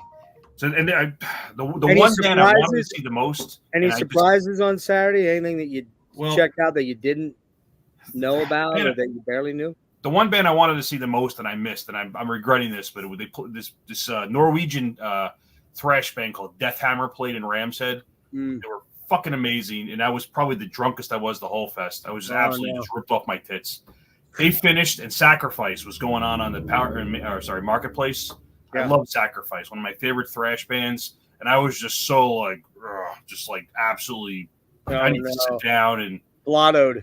Yeah, and then. I mean, I don't go in the pit as much like Nick still does. I like standing on the edge of the pit and like throwing people, but I was so fucked up. Like during Death Hammer's set, like I hyperextended my left arm, so I couldn't even move my left arm for like an hour. It was just like flopping. So I'm like, I miss Sacrifice's set, but you can't see everything. So they were fucking good. Dread Sovereign were that's Saturday, right? Yeah, Dread Sovereign were really good. I wanted to catch Forbidden, but I missed them too. That's the thing. Like I had a list of bands I wanted to see. Oh, you missed Forbidden, dude. I know I wanted to, but they were fucking savage. It is when before the fest, I said to Nick, I'm like, I think I'm gonna take it reasonable this fest. I'm not gonna drink a lot. I'm gonna go easy. And he's like, get the fuck out of here. And that didn't happen at all because every day it's like, I have 28 gin and tonics and to me, so just to finish up, Sunday was the biggest day for me. We got there. We saw Ripper from Chile when we first got there. Dude, they were awesome. As you can see, I'm extremely white, and me and the sun do not get along. So I saw about most of the set. Primordial, I know that's one of Franco's favorite bands on the planet. They were fucking great. Yes, they were. So the band I wanted to see the most all weekend was the very last band to play from Italy. It was Mortuary Drape. Yes. And, they were my favorite band of the weekend. They're my favorite band of all the bands that played, like going into it. Oh, they were so fucking I dropped like $250 on Mortuary Drape shit this last few days. I've seen them a bunch of times. They're always so fucking good. It's like the perfect mix of like Italian horror movies, like Hammer horror, like old Giallo movies. Giallo. Like a lot of Celtic Frost, A Merciful Fate, like kind of like 80s black metal, 80s heavy metal. Just so fucking They're good. Cool as fuck. So cool live, man. They just had such the presence, yeah. And I know I've said on me and Nick on Sea of Tranquility, but only Italian bands can get away with wearing capes. Anybody else, you wear a cape on stage, you're probably gonna look a little silly. Bands, it's like, nah, you're fine, you're good. It's good to go. There was somebody else that had a cape on though. There was somebody else that had a cape. Who was it? It's tough. It's a tough to wait, didn't Arcturus wasn't he wearing a cape? Yeah, the guitar had the guitar player wearing a straight jacket. They're like magicians. No, the guitar player had a fucking. Oh, the guitar player, yeah, like a velveteen cape or something. He can do whatever he wants to. Yeah. I'll say too, Geoff. Since you mentioned Crypt Sermon before, a band played the Ram's End called probably fuck this name up, Deva. Deva. That's yeah. dude. Same guitarist. That dude has riffs coming out his ass. He is a fucking savage, man. What it's 3/4 of Crypt Sermon. It's the bass player is the rhythm guitarist of Crypt Sermon. The drummer is the drummer, and Steve is the savage fucking shredder. Actually, I have their new album. I love it, man. That's the one I picked up both a CD and an album of. Yeah, if you like stuff like Or Noir, shit like that, amazing. So we saw them, or I saw them the first time back about a month and a half ago, at the Decibel Fest. They opened it. They're a Philly band, like you said, they're 3/4 of Crypt Sermon, but they're black and thrash, black and thrash. Fucking savage riffs, man. And I'll finish up by saying I didn't get over to because again, I just with this kind of thing, I just I don't like to run around because having done this for years, I just cherry pick. I'm going to see this band. I like to get in a lot of socializing and bullshitting, catch up with people you haven't seen. So a lot of bands get sacrificed. So I didn't get over to Soundstage much, but I got over on Sunday and I dragged Franco to see fucking Hemorrhage. And we went out. Fuck. Was Hemorrhage Sunday or Saturday? I think it was Saturday. Saturday? It's all blur. No, it was Sunday. Was it Sunday? It was Sunday, right? Hold on. You know what? Yeah. Technically Monday. It was Saturday night. They were last Saturday. Whatever day Hemorrhage played, they were fucking incredible. Yeah, they were Saturday night. Oh my god, I love that band. Sunday was Cryptopsy, Abath, Goreguts, Mayhem, Bloodbath. Right. I had the days mixed up. And Hemorrhage. Abath was really good. I enjoyed that, and I feel a little better about it now. But at the time, the last couple of times we saw Mayhem, they did the whole De Mysterious Stomps the Thanos album, which I love. So this time they didn't do that. They did a mix of other songs, which is fine. But I just wasn't feeling it as much as Mayhem bored the shit out of me until they played Freezing Moon. Because the most recent time we had seen them before that was at Beyond the Gates in Norway, seeing Mayhem in Norway at Greek Hall and playing that album. Kind of hard to beat that. You can't. And so in hindsight, though, I feel like the set really wasn't that bad. But at the moment, I'm like, now see, I'm not much of a Mayhem fan. I never have been. I don't know why. The few things that I like, I tend to like just the Dead demo stuff, the Dead stuff, which is terrible, but it's kind of like the most cult, I guess. It's true. But it's kind of different from when the Mayhem stuff comes along, and I just was kind of like, all right, I really want to see this band live to see if there's something about them that the mystique is legit about. And for me, I was pretty blown away. I was like, whoa. Good. There's something here. No, that's great. Does that mean I'm going to go buy every album? Probably not. But it means I'm like, you know what? I need to go reevaluate these and why I didn't get them, because live I thought they were a force, but I didn't get to go to Grieg Holland. I didn't get to go see them in Norway. You know what I mean? That's a different vibe right there. They definitely got a fucking presence to them. So I think in fairness, I was just expecting. I wasn't expecting so much new material to start the set out. Yeah. And then we're like 20 minutes in. I was at that level of drunkenness where I wanted to run around and play and and I was just like waiting. I was staring up at the Marshalls and TJ Maxx storefronts and like looking in. I was like, I can see the housewares department. I don't know. I just wasn't very into it. And I was like, let me go somewhere else. And then all of a sudden the first notes of Freezing Moon came on and I turned around and I fucking. Oh yeah, I saw you like sprinted it back. Yeah, and that was good. And then, so. The Craven Call that's calling me. Yeah. Freezing Moon's one of the best. Was there any Ryan, was there any band on Saturday or Sunday that you caught that you didn't maybe expect to catch much of? You were kind of like, oh yeah, that band's pretty fucking good. Or maybe it wasn't somebody that you'd seen. Like for me, Mortuary Drape was definitely in that realm, and Crypt Sermon, obviously, because I hadn't seen him before. But the one that really got me was Sinmara on Saturday, man. Those guys were Sinmara from Iceland. Yeah, they I saw them. They were really good. Really good. There weren't too many surprises because I don't know, maybe because I've been like a billion shows. I kind of like knew seen a lot of the bands. So there was a band that played, I think, right before or after Deva. They're called Spirit Possession. Yeah, they kind of have that Mortuary Drape feel, but I'm watching. It's only a guitarist and a drummer, no bassist, nothing else. Yeah, and the dude is playing guitar with his fingers, no pick. And it just the way he's like picking the riffs, it was very I've never seen anybody do that in black metal. Or that's like That's the metal. one that Jimmy and I walked out on. That was the one where I was like, yeah, I'm not feeling this one. I was I was into it, but I was like fascinated just watching that dude play guitar because I don't know, I've never seen a metal filled band. a lot of space. He filled yeah, he definitely had a very full sound for just a two-piece band. But the reverb in his vocals was maybe a bit much, but it was heavily reverb. Yeah. You know what band on Saturday I think it was Saturday that I knew was good but I was blown away by was Avulsed from Spain. I don't know if you guys saw them. Yeah. Oh yeah, they're awesome. That was sick. That was so good. Yeah. I gotta get running, guys. All right, Ryan. Hey man, thanks a million. man. Thanks for having me. I'll be connecting with you guys and we'll do something, all right? Yeah, absolutely. Yeah, but yeah, get in touch with me. I'd love to do something else too. Absolutely. Awesome, man. brother. Awesome. Thanks for jumping in, man. Awesome. You guys have a good night. James, how about you? Do you want to give your kind of rundown so you can kind of dip and then I'll just give a quick rundown. I'll say John's gonna be coming in soon, right? It depends on what time he gets off of work. Oh, okay. Hit him up. Sorry, James. Go ahead.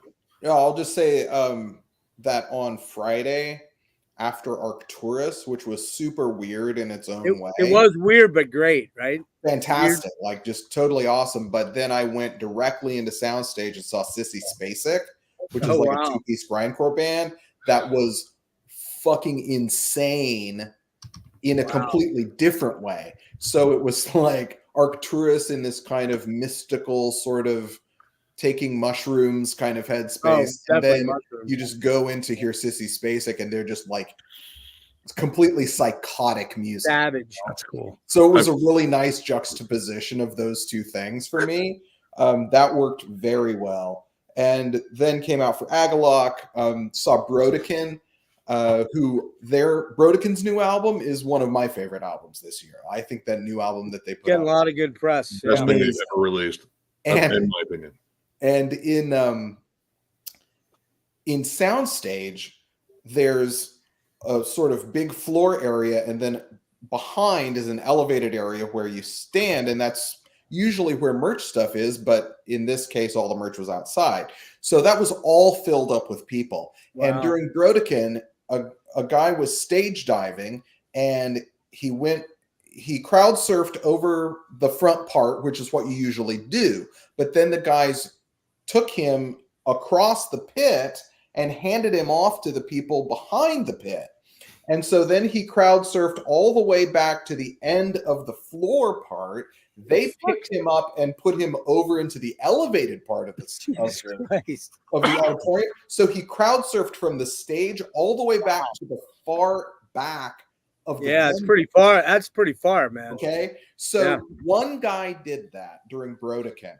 And then for the rest of the night, Brodekin and the Weekend Nacho set, and the next day, people were doing that constantly. Oh, man. Like if there was a big enough crowd there, they were crowd surfing all the way to the back. And so it was like everybody just got this new thing that the new shiny toy. Yeah, it's like the Wave. Yeah, like the Wave 2.0. But it all started during Brodekin, and it was the first time I'd ever seen anybody do that. But it was super fun. The crowd was wild. Weekend Nachos after that, as you see on my shirt here, were incredible. It was fantastic seeing them again after a long, long, long time. Saturday, we already mentioned Avulsed. I've been talking about this band for a long time now, but Noisy Neighbors was incredible. Amazing. I was glad that Jimmy was there for that. Best grindcore band of the whole fest. They were so good. Amazing. I really loved Severe Torture. I thought they were fucking great. That was awesome. I went over across the street early to get a good spot for Skinless, because they're another band that I had really wanted to see a lot, and got a good spot for Skinless, and they tore it up, of course, because they're incredible. And on a side note, for merch, I ended up buying some of the Peril hot sauce that was co-branded with Skinless. And it's super hot. It's got blood orange in it, so it actually has a really nice taste. Flavor. Oh, nice. Really good flavor, even though it's like burning your mouth. You still have really good flavor. So I highly recommend that hot sauce, actually. And who was that from? It's from Peril Hot Sauce. I actually bought a couple of bottles of hot sauce from them. It was really good. But one of them was like this skinless hot sauce, and it had like wax drip on the top and stuff. Yeah, like that kind of thing. Yeah, nice. This is for the band Filth Spewer. Yeah, they got one too. Peril. Mm-hmm. Filth Spewer hot sauce. This is key lime jerk sauce. It'll melt your fucking asshole off. And I'll spot weld it shut. But the best grindcore band I saw at this entire fest was actually Yakupsi from Germany. Again, two guys, but no, there was three guys, but just the precision with which this band played was so impressive. It was constant tempo changes, even, within songs. And then, they would go from like a groove to a blast beat to a Slayer beat to a D beat. It was just all constantly changing, but fully intense. Like there was no let up in the intensity of what they were doing, but it was constantly changing and constantly shifting. And the way that they were able to do that, just the musicianship in that band was off the charts. They were by far, for me, the one of my most anticipated, honestly, but the best band in the grindcore stuff. Cool. That I saw. And obviously Dismember was great and Hemorrhage was great. We already talked about that. And I also really loved Beheaded. Did anybody else see Beheaded? No, I missed them. From Malta. They were. Where were they at? Oh, right before Hemorrhage. Okay. Yeah, right before Hemorrhage. Yeah.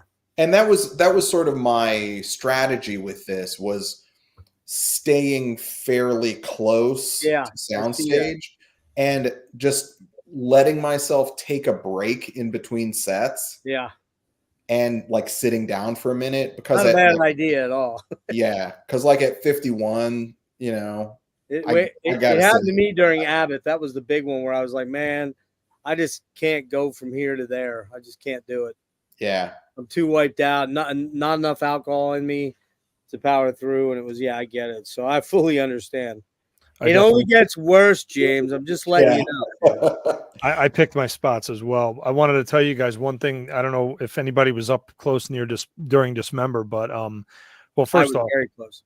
First off, Dismember, I always call them the Iron Maiden of death metal because they're just, God, those guitar leads, they're just so beautiful, so fucking melodic, but they still maintain like that real heaviness and brutality. And so people were crowd surfing, people were moshing.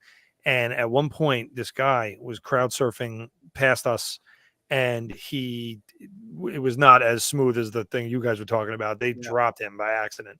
Ooh. And he went right down on his head. Like I could feel him hit the ground. Ouch. And I guess he must have incurred this laceration when he did that. But oh shit, he stood up, and his head, he was bald like us, like, well, me, I'm the only bald one left. Yeah.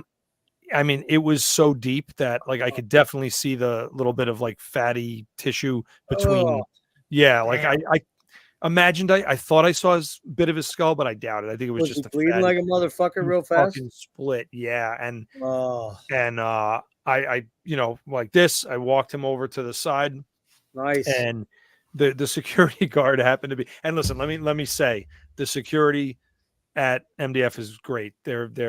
They were all very good. Everybody. They're great. I have one bitch. It's coming up about Dismember. You'll see in a minute. But go ahead. This one kid, I know who he was. He was probably like 19, and he's staring at a fixed point like this, and I'm right there with this guy, and I'm like, hey, and it took him like a good 3-4 seconds before he was like, oh, and then we got him over to where he needed to go, and they took care of him. But that was brutal. That was one of the worst cuts I've seen in a show. Thank goodness it was just glasses in my case and a smudge on my nose. But yeah, go ahead, James. Sorry. No, just quickly on Sunday, Necessary Death from Indiana. They were just awesome, amazing, really great. Also saw Organ Failure, who were really, really good. Great, like gore grind. And the biggest surprise for me of the day on Sunday was Inhume, which is a gore grind band from Netherlands. that were amazing. Like there were not a lot of people at the set, right? But they were playing to like 100,000 people. Yeah, like that's awesome. They were playing like it was the packed house. Yeah. They were giving it their all. They were going 100 miles an hour the whole time, and just consummate professionals. Even though the place was half empty, they were amazing. So in Hume, I definitely recommend to anybody who hasn't listened to them. I caught that set. They were awesome. Yeah, I think it's also interesting too that we didn't, as maybe people have figured out by now, we didn't all hang out with each other constantly. Like Jimmy and I were partners, so to speak, at the fest because we were roomies, right? Jimmy's like, "There's me, man. What the fuck are you talking about?" It was good. It was care good. About everything you fucking say these days, but we were roomies, right? And another reason to check his knees, Nick. Now you and John stayed together all the time because you two are an old married couple. But I'd run into Nick. I'd run into Nick, Franco, and Ryan, and I'd jet off with them for a little bit, and then because Jimmy was going over to hang with James. And James, I'm sorry, dude, I'm just not a grind guy. I did listen to some grind. I did go see Hemorrhage. That qualifies. I was there for half the set. But and it was fun. It was amazing. And now we have to do Grindcore Island. Grindcore Island. It's not fucking happened. Get over it. All right.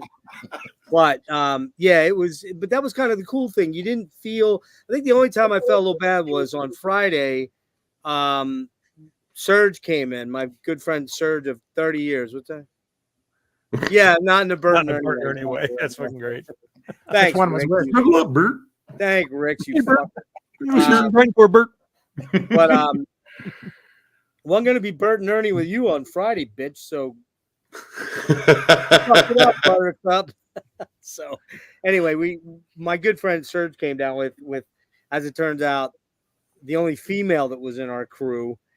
And she turned out to be the baddest ass of all of us. The rest of us were fucking major pussies compared to her, except for me on beer or gin and tonic muscles. I was stupid, but she would go in those fucking pits, man. I saw her in there for Arcturus, just fucking slamming into dudes. I'm like, she's gonna get killed, man. But she was taking no prisoners, Kim, by the way.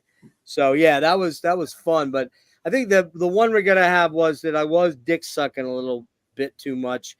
And so, like, I missed, let's see, where are we at? We're on Friday, going back to Friday a minute here. I missed Monstrosity, and then I missed Oppressor. I kind of wanted to see Oppressor, but I ended up over at Spectral Wound. I ended up at Spectral Wound, and I got to tell you, man, that was in the top 3 or 4 surprise bands. They were fucking cool.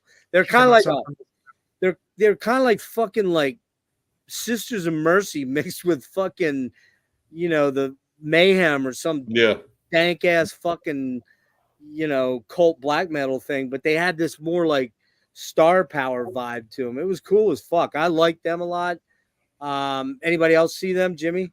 No, well, I mean, that was the thing. I mean, like you were just saying, like we all kind of like had, you're definitely going to go for what you want to see. Like, even when you're with your friends, everybody's going to have different shit they want to see. Like I could have easily spent the whole time with James on soundstage because there were so many things that were interesting. Like I'm not as big of a grind guy as he is, but I still like it enough that I'm sure I would have liked all those bands. But like there was even bands that like I ended up, because nobody's mentioned this yet, a lot of bands I ended up missing because I was dealing with merch. Like if you want to buy merch, especially if you want to get exclusive MDF stuff, you're going to have to sit in line. Like there's just no getting around it. I mean, like if you want to actually get shit, like I sat in line for about an hour and got most of the shirts that I wanted, but I mean, I sacrificed that and missed.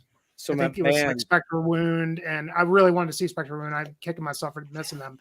And Oppressor, I missed. There was a few other ones over the course of the show that like it's really hard because you gotta like pick the bands you really want to see. You gotta pick the time you want to go hang out, the time you want to go walk around, the time you want to go deal with merch. You know what I mean? Like it's so much like decision making.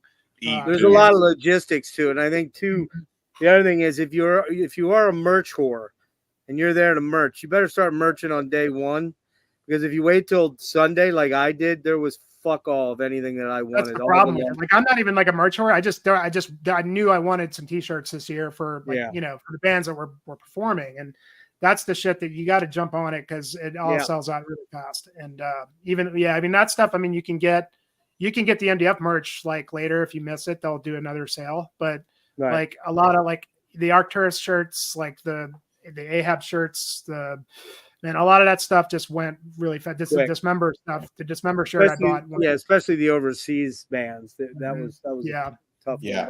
One of the advantages of going to this thing every year is that you can buy the shirts from the previous year at a discount. Yeah.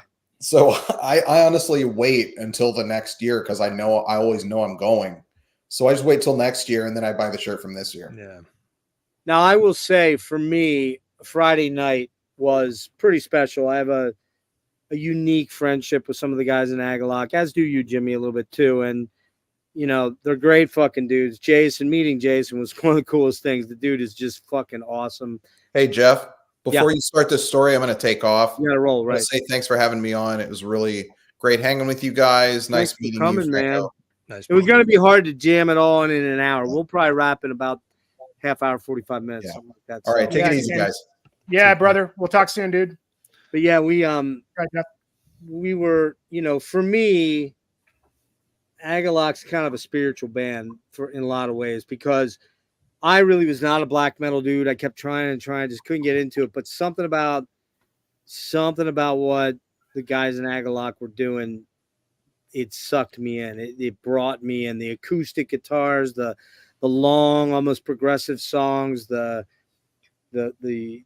My Bloody Valentine ish sections, the post metal, the prog metal, all that stuff kind of married into one perfect union. And as I've developed this friendship with John in particular and Don, it was kind of surreal. I was like, I never thought this was going to happen. And about a month before it actually the fest happened, John texted me and said, dude, you've been wanting to see us. Well, you're going to get your chance because we're replacing My Dying Bride, which was a bummer because I really wanted to see My Dying Bride. And they fucked off a bunch of times.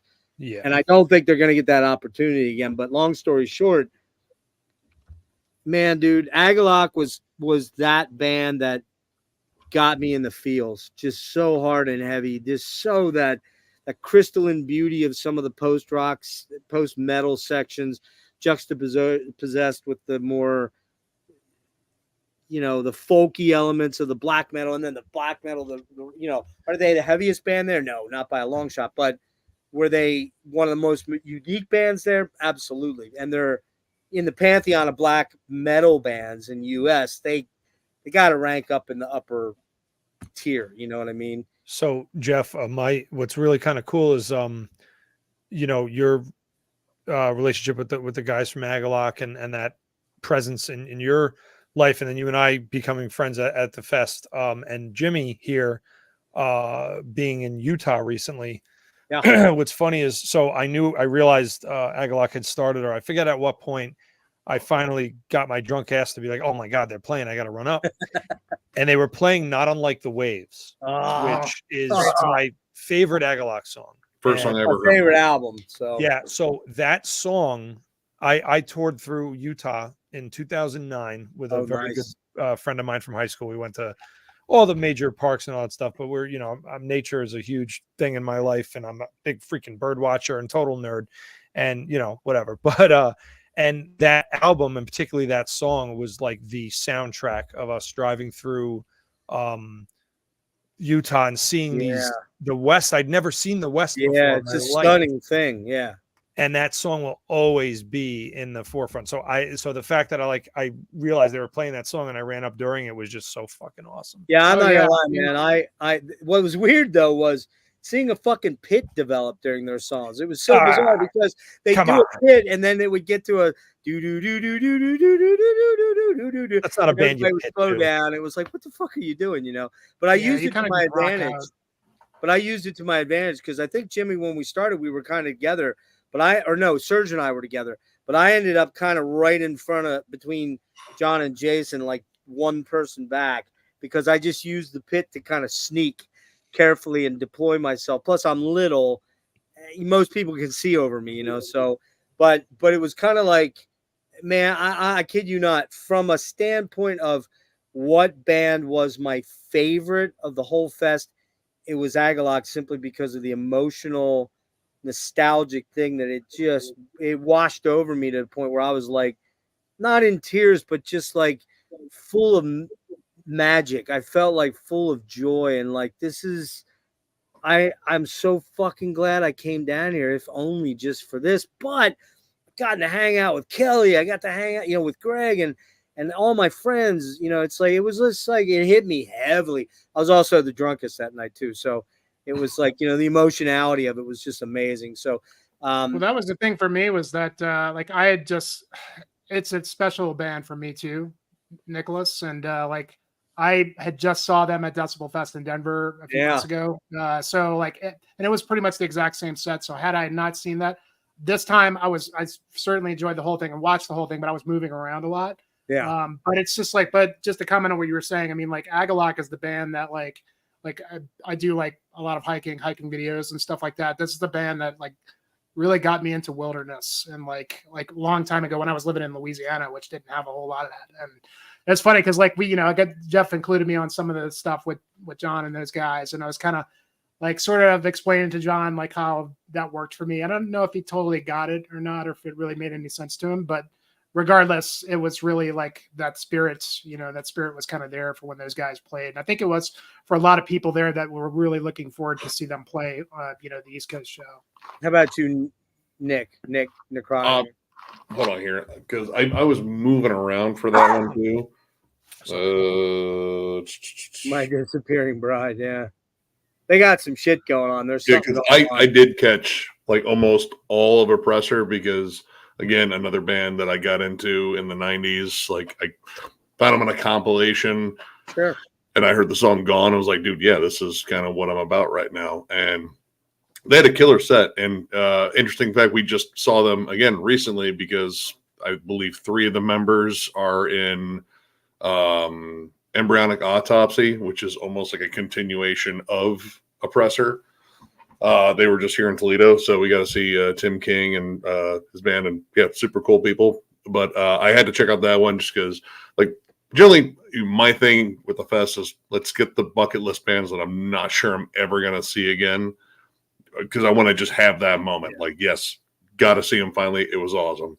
But we did make it over for Agalloch. I thought their set sounded amazing. The little technical issue they had was like a pedal. John's there was a connector cable on this pedal board.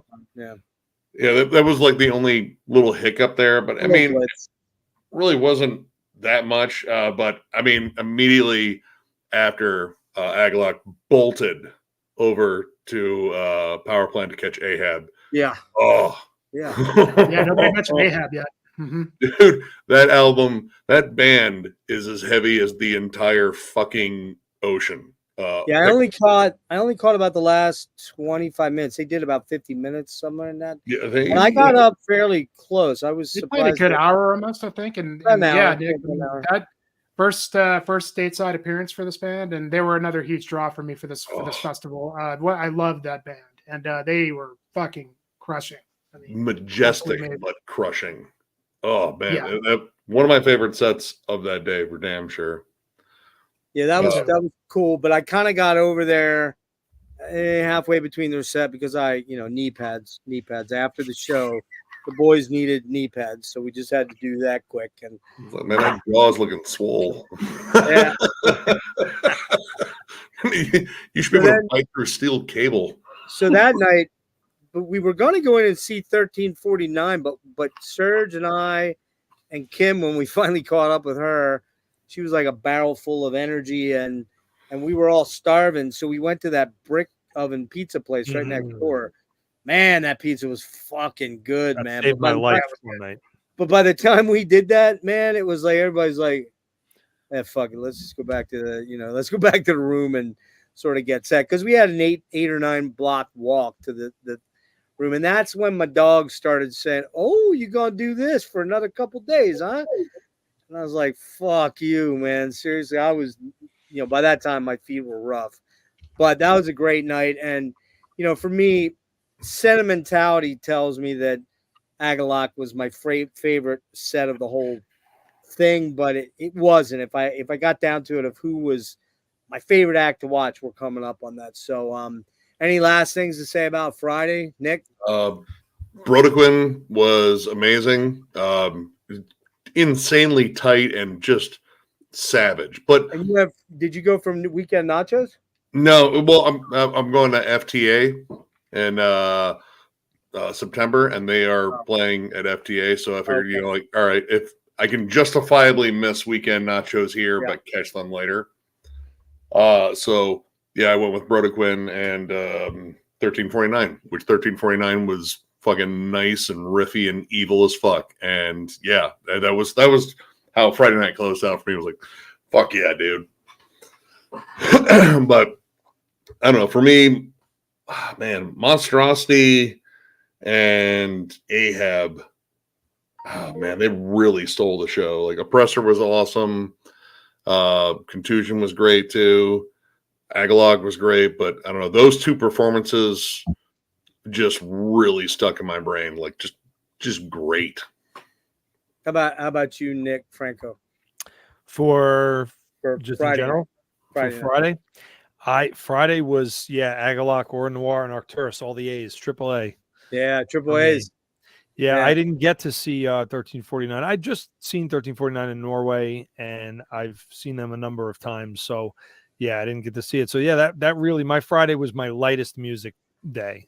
Yeah, Arcturus for me, the top of the draw was Agalloch. They were probably my top of the whole fest, just for they sounded beautiful, man. Yeah. Just because of the nostalgia and the love I have for that band. But I really dug Spectral Wound. Really dug their live presentation. They were cool to watch. I mean, they just had that fucking it factor of darkness that was cool to me, So, all right, so we'll jump into Saturday. We had to say goodbye. I'm sorry. I got to pee and refill. Go for it. We said goodbye to Serge and Kim. They had to leave early in the morning, like 8:30. I think we only got to bed around 4:30, something ridiculous. Yeah. In fact, when was the night we talked to the guys online? I was thinking, was that Saturday? That was Saturday night. Yeah, that was Saturday night. Never mind. I was thinking it was Friday, and I'm like, no, we had Serge and Kim with us. So Saturday night was when we got on the live stream that was going on Logan's live stream. But yeah, Saturday, I guess what did we do in the morning? No, Saturday was the day that you and I went to the taco place around the corner, and we moved my car over to that street because I had moved it back because I was getting like super nervous it was going to get towed. But then I looked at fucking parking and the fact that it had gone 2 days and was clean. I'm like, I'm just going to risk the next 2 days. We took that over, and then we walked over, and or actually you walked over and I went back to the hotel. And remember, I laid down and stayed down for a little bit on Saturday afternoon. I was definitely a little hungover, not like horrible, but enough that I didn't feel well enough to be heading out to the fairgrounds at 4:30 p.m., So, but yeah, then I don't know. Jimmy, did you hear any of these bands like Avulsed or Impure or? Oh yeah, I mean, I left. Yeah, I went out there over for that. Yeah. Yeah, I got there a little early, but yeah, I caught all of Avulsed, which I really wanted to see, because like they're just one of those classic, Spanish death metal bands that wouldn't say like I know their material very well, but I was checking a lot of their stuff out before, and they were just awesome, really fun, catchy, just kind of gore death metal stuff from Spain, and I really loved seeing like all the Hispanic metalheads coming out and just. That was their jam, dude. Like it was like that was their band, and like they were a lot of fun, man. I just perfect way to start the festival. I think I caught, and then I caught who was it? And then it was and I'm sure Nick will talk about this, but I wanted to see Noisy Neighbors because Nick had Noisy Neighbors, and they were just Torture. Severe Torture, which I was really looking forward to Severe Torture. Where I was standing for them, I feel like probably wasn't the best because I felt like some of the death metal bands that played on the sounds, the marketplace. I felt like the mix was a little, like it was pretty drum heavy, and it was hard to kind of make out the guitars. And that's a very shreddy band. Severe Torture. There were major issues with the sound monitor, the guy on stage. And I felt like they were one of the bands that shit out of that guy. Craig was pissed at him. John was pissed at him. Don was pissed. Everybody was pissed at the guy. He didn't know what he was doing. And that's kind of was one of the bands I felt like it kind of suffered a little bit from that. But they were still, they were still awesome. Saturday, like at this point, like Thursday, Friday, I maintained pretty well. As we'll get Saturday into was your night. Saturday was my wasted night, especially with Dismember, because Dismember was another one of the big draws for me. I mean, that's a band that I go back to I'm 45 now. I go back to high school. And a funny story, they did a signing at the merch tents. That's right. And I brought a couple of CD booklets from my old CDs to get signed, and got in line and got to meet all the members. And, I got to kind of, I took a picture with Matty Karki, and he was totally cool. And I was telling him about how, man, like you've been in my life since like, it was like 9th grade, 92, when your first record came out. I had your tape, and I was going to an all boys Catholic school wearing uniforms. And my parents were like questioning the music I listened to, and he thought that was really funny and cool. And like, I was like, you guys were like one of those bands, man, that just have stuck with me since then. And like, I had never had an opportunity to see Dismember before. So I think I was just so stoked. I was just like pounding it, and like, I kind of remember I remember the set. I wasn't really totally wasted until later tonight. You were still on cloud. But like, I was well on my way by the time Dismember went on. And of course, there's a lot of other great stuff this day. Like, the Forbidden set was fucking mind blowing, and one of my favorite sets of the whole thing. They were just so much fun. Never had a chance to see those guys before, and I missed a lot of other stuff I wanted to see, like Vomitory. I missed Sacrifice. Sacrifice. I missed Soylent Green, who I really wanted to see, but like I really wanted to see Spectral Voice. So I caught like 2 Soylent Green songs and then walked in for Spectral Voice. It was a great, Saturday was definitely one of my favorite days in terms of like, I saw more bands than I did on Friday, because Friday was kind of like my merch day. I was walking around a lot more and missed a lot of stuff. But Saturday, there was just so much stuff that I did not want to miss. The Perdition Temple set was fucking amazing. Mind blowing. Dude, I missed them, they man. were just Gene's a beast. Dude, they just show you how like a 3-piece is the way to do death metal, because like it just sounds so tight, like with just one guitar, just kind of like Dying Fetus does. Like if you see those guys live as a 3-piece, it just sounds so locked in. There's no room for the guitars like kind of bleeding over each other, it just. And with Perdition Temple, it was just like, the drum performance was perfect. Like really one of my favorite drum performances of the whole festival. And it's just like those guys like really just was mind blowing. And then the Mork set was really amazing. It was quite good. Amazing second wave sort of Norwegian black metal kind of atmosphere. Very great stage presence, stage show. So good. Yeah, that was one of my favorite sets of the night as well. But honestly, like, and we'll get into it, but like by the time Dismember went on, like I was moving around a lot. It was an amazing and emotional moment for me to see those guys, and just they played a long set. They played a lot of shit. It was amazing. And honestly, by the end of the night, when we did get into Hemorrhage, I really kind of wish, number one, we would have stayed for the whole set, because we stayed it for like maybe 4 or 5 songs, and then we left.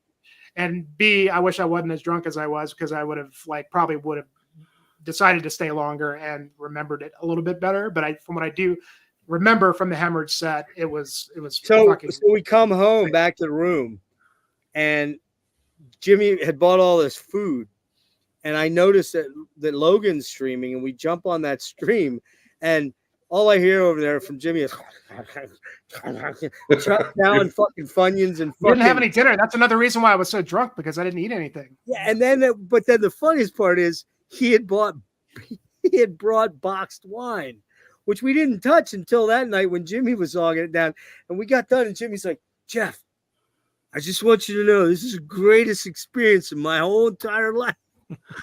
I didn't realize at the time until a little bit further into it. Oh, Jimmy's fucking smashed, man. I didn't realize you were that fucking you hit the I love you, man point. It was right. It was close. Yeah. He was close to revealing that he had a jerk off station somewhere in that. Room. Yep. There's no women allowed in here, man. He cannot fucking deny it was true. If the towel's on the room door, don't even knock. Just forget the room exists. Nick, how about you on Saturday? Nicholas, dude. Honestly, Saturday for me was. Dude, you keep fucking jumping in. It was Franco's turn. Oh, sorry, you said Nick. I said Nicholas Franco. That's also my name. Dickweed. Oh, okay, that's your name. All right, sorry. You cunt. I'm just gonna call you cunt and call him Nick. Is that all right? You'll forget that too. That's right. Well, Saturday was great. Avulst started it off. They were amazing. Perdition Temple, just fucking forget about it. Awesome. And then I think from there I went and I really enjoyed Deathhammer. They were excellent. Ryan and I were throwing people around. And then I knew at that point I was going to miss Sacrifice. I didn't want to, but I wanted to be right up front for Dread Sovereign because of how much I anticipated seeing them. Yeah. They were good. I think Alan Averill had some problems, technical problems at first, but it wound up being very good.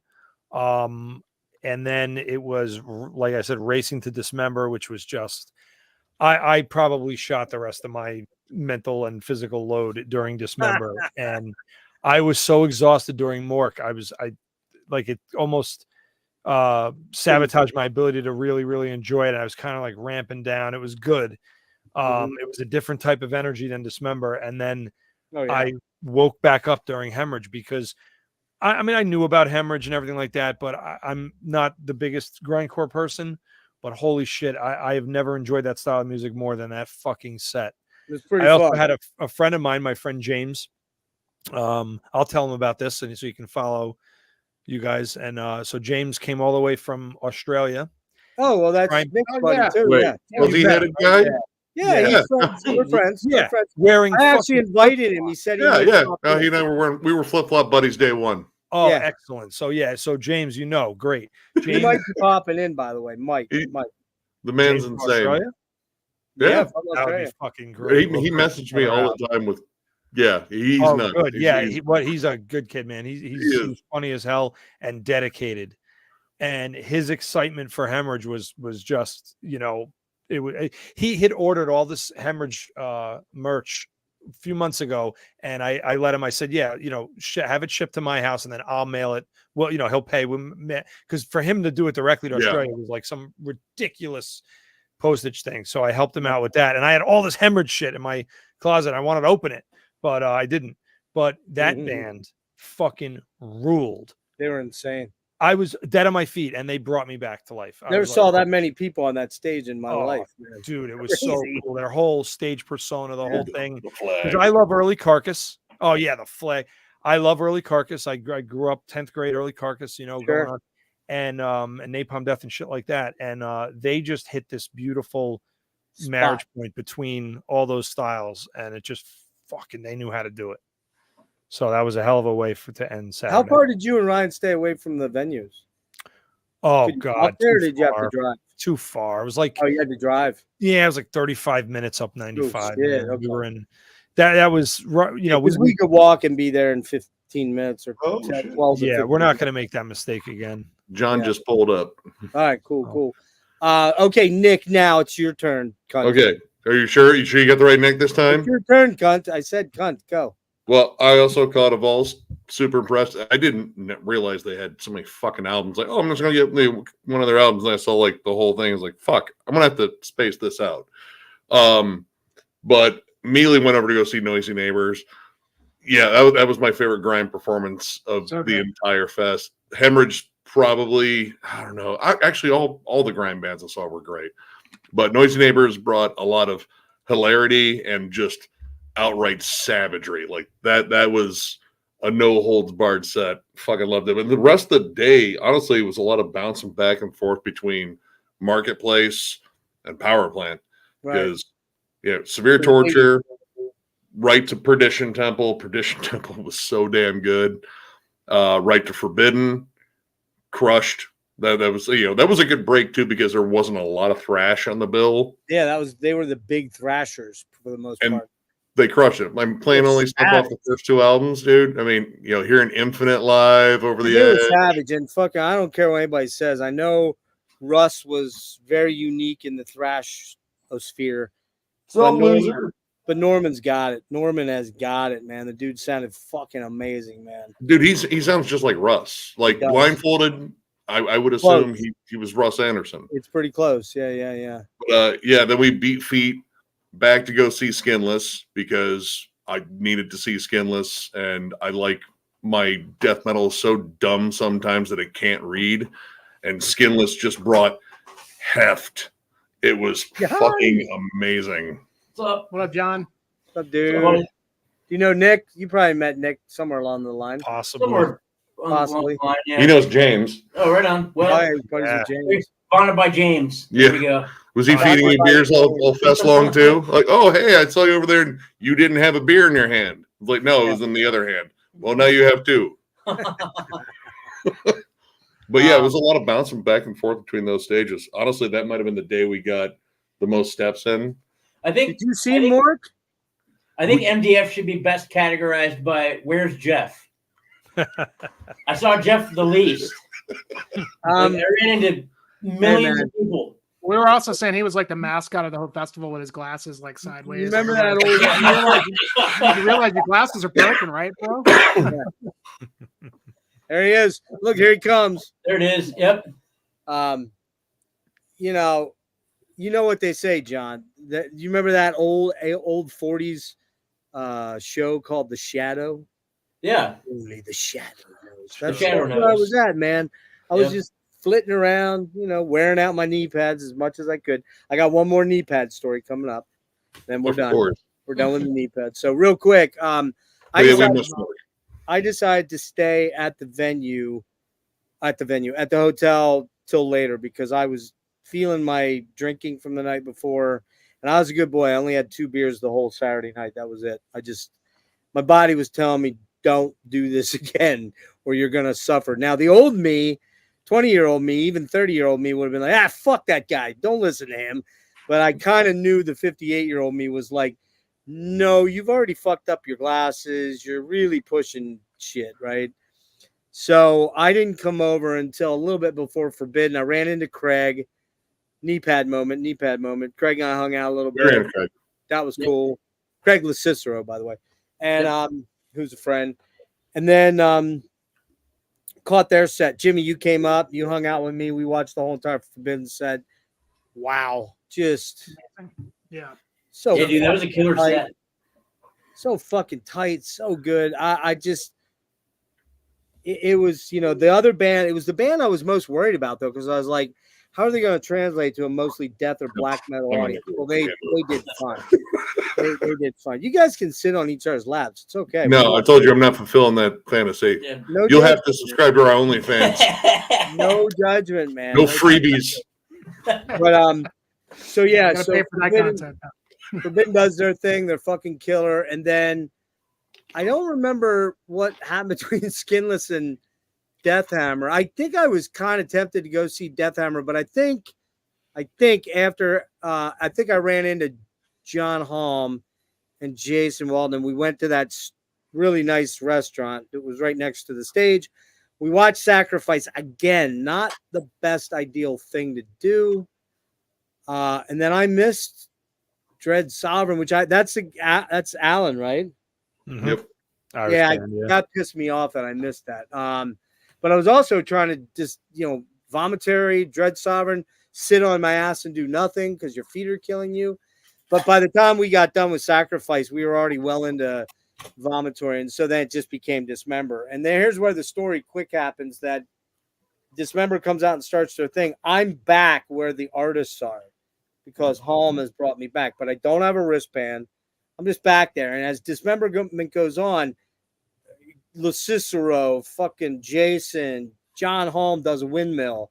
There's all of us and their friends and their friends. So suddenly there's fucking 40 people side stage that can, spit on the Dismember guys from the side.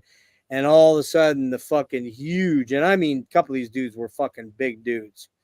That one security dude from over at the soundstage had to be like 6'8" and fucking He was a big dude. big fucking dude. Yeah, he's like, yeah, you don't have a wristband, you gotta get the fuck out of here, go.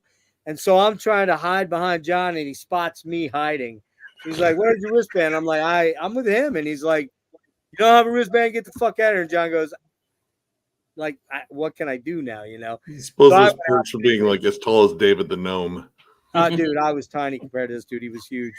That's when I walked out and found Jimmy, and you two guys have watched the bulk of the set from back. So I got half the set or more from up real close. Like we're talking like 10 feet with unfettered view of the stage. Well, you have some pictures in you. Yeah, I do. Actually, Jimmy, you want to pull that up quick? While you're doing that, we'll move on. But pull up my Instagram page, and we'll hit a quick couple videos at the end for people that are watching. I know that after Dismember, that was the first tough choice because Soylent Green and Spectral Voice were playing at the same time. Yeah, and I went for Spectral because I know I split time. Yeah, we went to both because I wasn't missing either. Yeah, so. Soylent Green's very special, like one of the early sludge bands that I got into. But we got the first half, and then went in, got Spectral Voice, and get it. I can't really say see them because fuck lights. Even fuck lights in the merch. Here's the thing. Here's the thing. As dark as you thought it was in the Rams Head for their performance, you should have been at the TVI in Manhattan about a week before that, or a little less than a week before that, because that's where I went to see him. And there was so much fucking fog in the room that I couldn't see the person's face that was directly touching my back behind me. Like you couldn't see. And it was like a small little room. TVI's maybe 150 in that room. It's really claustrophobic. Pretty immersive. Man, dark in there is motherfucking cave dark, man. All I could see was the red light on Paul's amp head. That was it. That was the only source of light I had. They had a smoke machine because but they had more light in, is what I'm getting at in ramp. They had a smoke machine on. I could see that, but I can't say I saw them. I heard them. Well, they were nebulous shadows. Right. I saw an outline of what I assumed was a person. But there's no way, not realistically, that they could have put off the smoke machines to really affect the way I saw them in New York, because staircases, railings, too many dangerous things that people could fucking get hurt from. You know what I mean? But you can't see much at all. But are they crushingly heavy?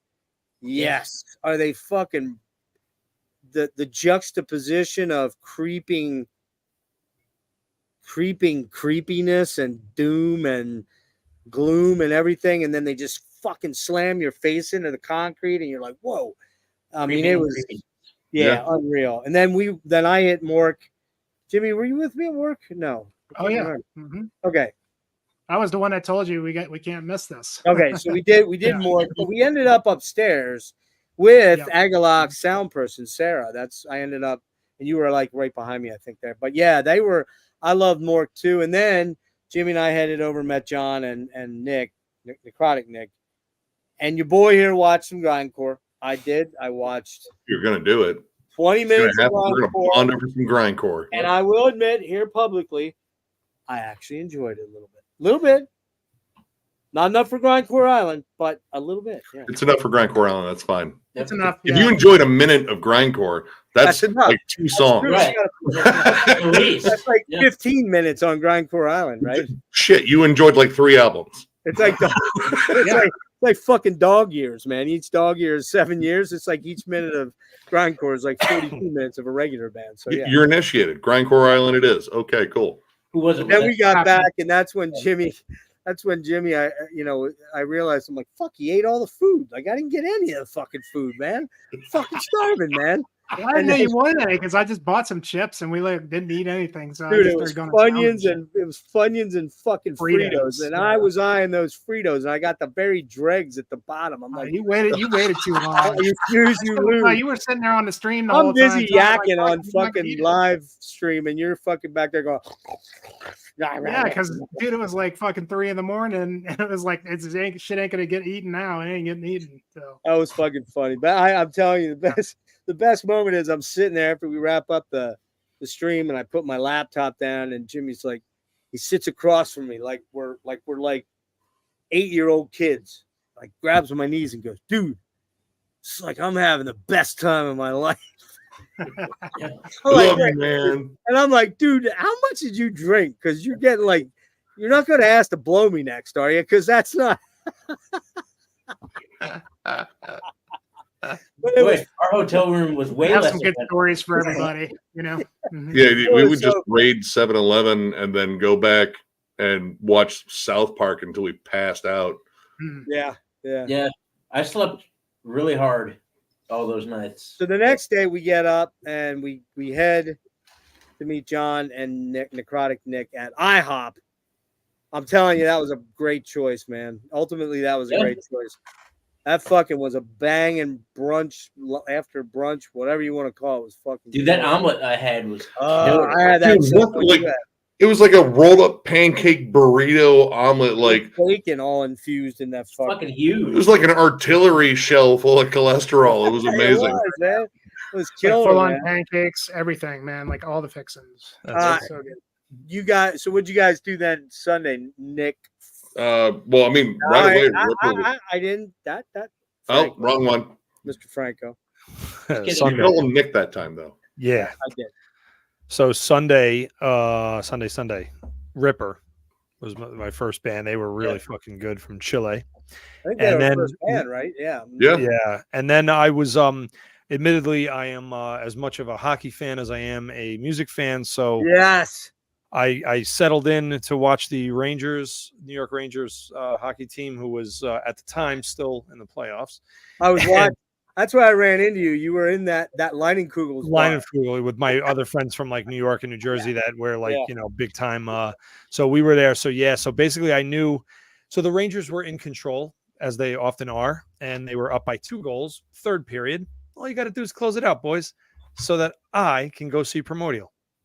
But the Rangers had other plans. They said, fuck Nick, fuck Primordial. And they blew the lead. And of course the game was going to go to fucking overtime. So now I'm like, of course it's going to go to overtime, but Primordial is real near and dear to my heart. And as much as I love them as the probably top 3 bands of my life, I don't get to see them that often, So right. I said, all right, well, the Rangers are going to do what the Rangers are going to do. I made this. I was like, maybe I'll have the app on while I'm watching. No, I went up to the front and Primordial blew my fucking face off, as they always do. Yeah. And as you were saying before about Agalloch, that gets you right in the feels. Yeah. Primordial gets me in the feels. And they played the song How It Ends off their new album. And right before that song went on, I realized my phone buzzed and I looked and I saw the group chat for hockey and I saw all happy emojis. So you knew you won. Rangers won in overtime. And here I am, and it's a beautiful day out, and everything's good. And here's fucking Primordial. So it was very much a huge burst of happiness. I bet. And I definitely get emotional during the song How It Ends. So I did. Big old man tears, of course, right? Nice. But whatever. That happens to me once in a while with music, especially drinking. Sure. Listen, man, there's a reason we're all 40 years old, however old we are, and we still do it. It still doesn't feel like when you were a child, when you first got into this shit. So God bless, thank God, Satan bless, whatever. Thank God we're still able to be moved in such ways by anything. I mean, how many 100%. How many people do you all know that they just get no real joy out of anything? All my friends who are major, all my close friends who are major metalheads, every time I go, hey, so-and-so's playing down in Baltimore at the soundstage, and you're like, what? Yeah. Like, what the fuck happened to you, man? Like, what is wrong with you? Yeah. I own a $500,000 house. I have a responsible job. I just don't, whatever. We all have our responsibilities. Yeah. Me, you need that to counterbalance all the fucking hell of life, So sure. Primordial absolutely fucking, and then I'm looking out of me, man. Somehow I spent the next hour and a half, like I think drinking. I don't know. I didn't really see anything, but I was good and fucked up for Mayhem. And like I said, they sort of disappointed me a little bit, but then they pulled it together for me just to play the songs I like. And then after that, nobody has mentioned. I don't know if you guys got a chance to see Archgoat from Finland. No, Jimmy, you did, right?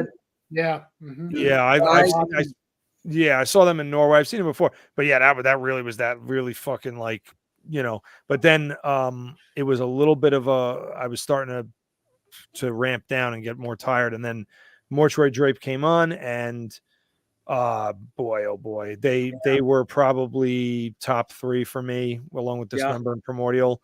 I love the bass player in that band. Yeah, so active, right? And I love bass, and they just have such a great bass presence. Yeah. So yeah, what a way to close the fest. They were fucking amazing. And that's it, man. It's the best stateside music experience for me. Every year since 2012. Obviously. Nick, did you ever do the Fire in the Mountains thing at all? No, I wanted to. Jimmy's been to that, and I know it's a push for him because he loved that because he's a outdoors guy, and that's pretty cool what they were doing there. But hard to tell if it's coming back or not. I saw Ward Runa at Red Rocks Amphitheater. I don't know if you guys are into that stuff. That was mind blowing. The moon, you could see, I guess, Denver in the background, and the moon was rising above I was like, man, I wish I was on fucking mushrooms or something. Like it was, but I didn't have to be. It was the music, it was great. So I do want to get out to Colorado more. Anything at Red Rocks rules. Yeah, I've seen Primus at Red Rocks. I saw Mastodon at Red Rocks. Yeah. But it was great. I like the new setup. I imagine you're going to keep the same setup. I already have my tickets for next year. Did you grab yours already in the early bird?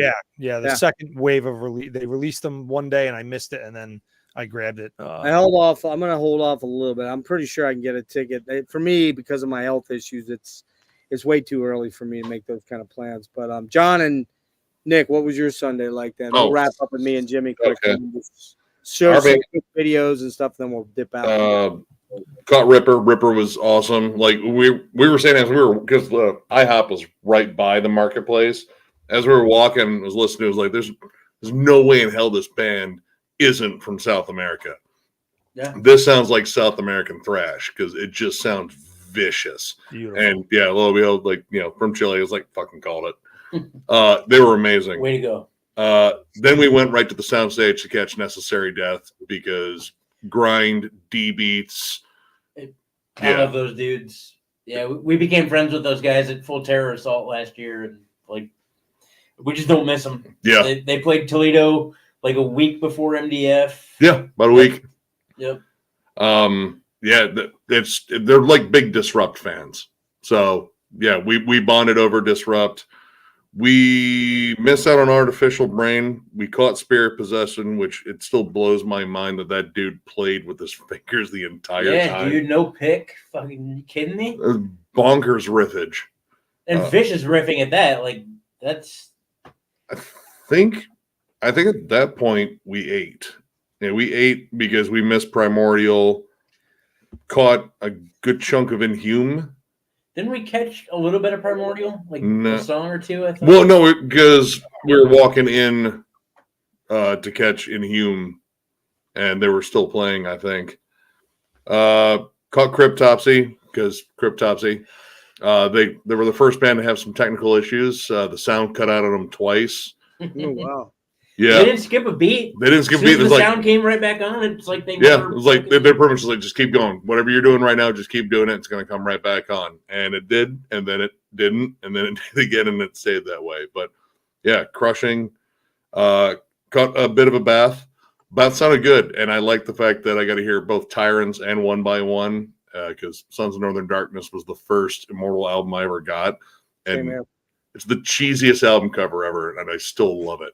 He was in the marketplace. Oh, he was floating around everywhere. I met Abbott. Yeah, I got to meet him, and just real quick, tell him in 2022, Ryan and myself we went to Beyond the Gates in Bergen, Norway, and we did a little sightseeing off on our own, and we wound up going to Lisa Cluster, which was the castle ruins where they took the pictures for the very first Immortal album. Oh shit! Diabolical. Yeah. And because we're super nerds, we reenacted the photo in the place. Awesome. I'll send it to you, Geoff. You could send it to them. Oh yeah, I want to see that. I mean, you got to. Yeah, and of course I told him this fucking story, and he was like, "Oh yeah, fucking." Franco, was that this at this fest, or you ran into him before? I ran into him at MDF. Oh, you did. Okay, Yeah, he was like you said, he was floating around. He was in the marketplace hanging out like the tents over by where the porta potties. Was he made up or not by then? He was made up when he had his armor on, I think. He looks like young Lemmy if Lemmy was Norwegian and not British. He has that look. I don't know. Actually, no, that was where we were into Luke LeMay. Because we were like, oh, let's fucking him off. And it was like, oh, there's a whole bunch of people around him. Let's not bother him. And over in the merch area. Yeah, in the merch section, I didn't know Gorguts had their merch set up in that whole mall area. And Luke LeMay just comes up to me and is like, I like your shirt. It was a Noisy Neighbor shirt. And it was like, that band is absolutely awesome. I was like, you're right. Wait, holy shit, you're Luke LeMay. And it was like, oh my God, dude. I'm like, dude, the nicest fucking dude on the planet. Very much. Very much. Like such a fan-friendly dude, man. He's just such a cool guy. John, you hit me up with a text, said we're over at the Gorguts tent. Actually, it was Pyre Presses that they were going. Oh, right on. Yeah. When I walked over, after I missed you guys, but I walked over and I kind of stood there, and he was facing away. He was facing towards the marketplace stage. So as people were walking over, I'm like, oh man, if I stand here and don't get in line. But I already had all the shirts. I already have his autograph. You know, I've had him on the show. So I'm like, Ook. And he looks over. He said, Geoff, hey, good to see you, man. I see you later. I see you very soon. So that's, go ahead, finish, Nick. I'm sorry. Oh, no, he was just super sweet. It was really cool buying my Gorguts shirt from Luke LeMay. Same. Like, if you're going to buy a Gorguts shirt, why not buy it directly from the man himself? I snagged an Insect Warfare shirt from the same booth, too, at the same time. So I was like, dude, this is great. Caught most of Gorguts and then went in to see Grave Miasma because it was one of those like, fuck, we got to split time. But both bands, God, I really wish I could have stayed for the entire set of Gorguts, but it was just one of those tough choices. And Mayhem, that was the first time ever seeing Mayhem. So they sounded great. Yeah. And I like the fact, I think by the time we got there, they were going into I forget which song off of Chimera they played, but it was like, holy shit, they're playing stuff off of Chimera. And then they went into a Wolf Slayer Abyss song. I was like, oh wow, because I was kind of expecting what you were saying, like, they're just gonna do Doom Mysteris and just that's what you guys want to hear. And it was a wild set. And Attila's hair look is quite something right now. Pretty scary unto itself, right? Yeah, no, it's just like I'm gonna curl the long hair that I left on the side like a fucking dastardly dick mustache. He's got like a fucking he's got like the curly Q 1880s mustache on the side of his head. Yeah, it's tying maidens to the track. Whiplash or something like that, right? Yeah, but we caught Bloodbath because Bloodbath we had to. They had lots of issues with feedback, but that's when we got a chance to run into Kevin Hofnagel. He said, like, yeah, dude, when we were up there, we smelled smoke.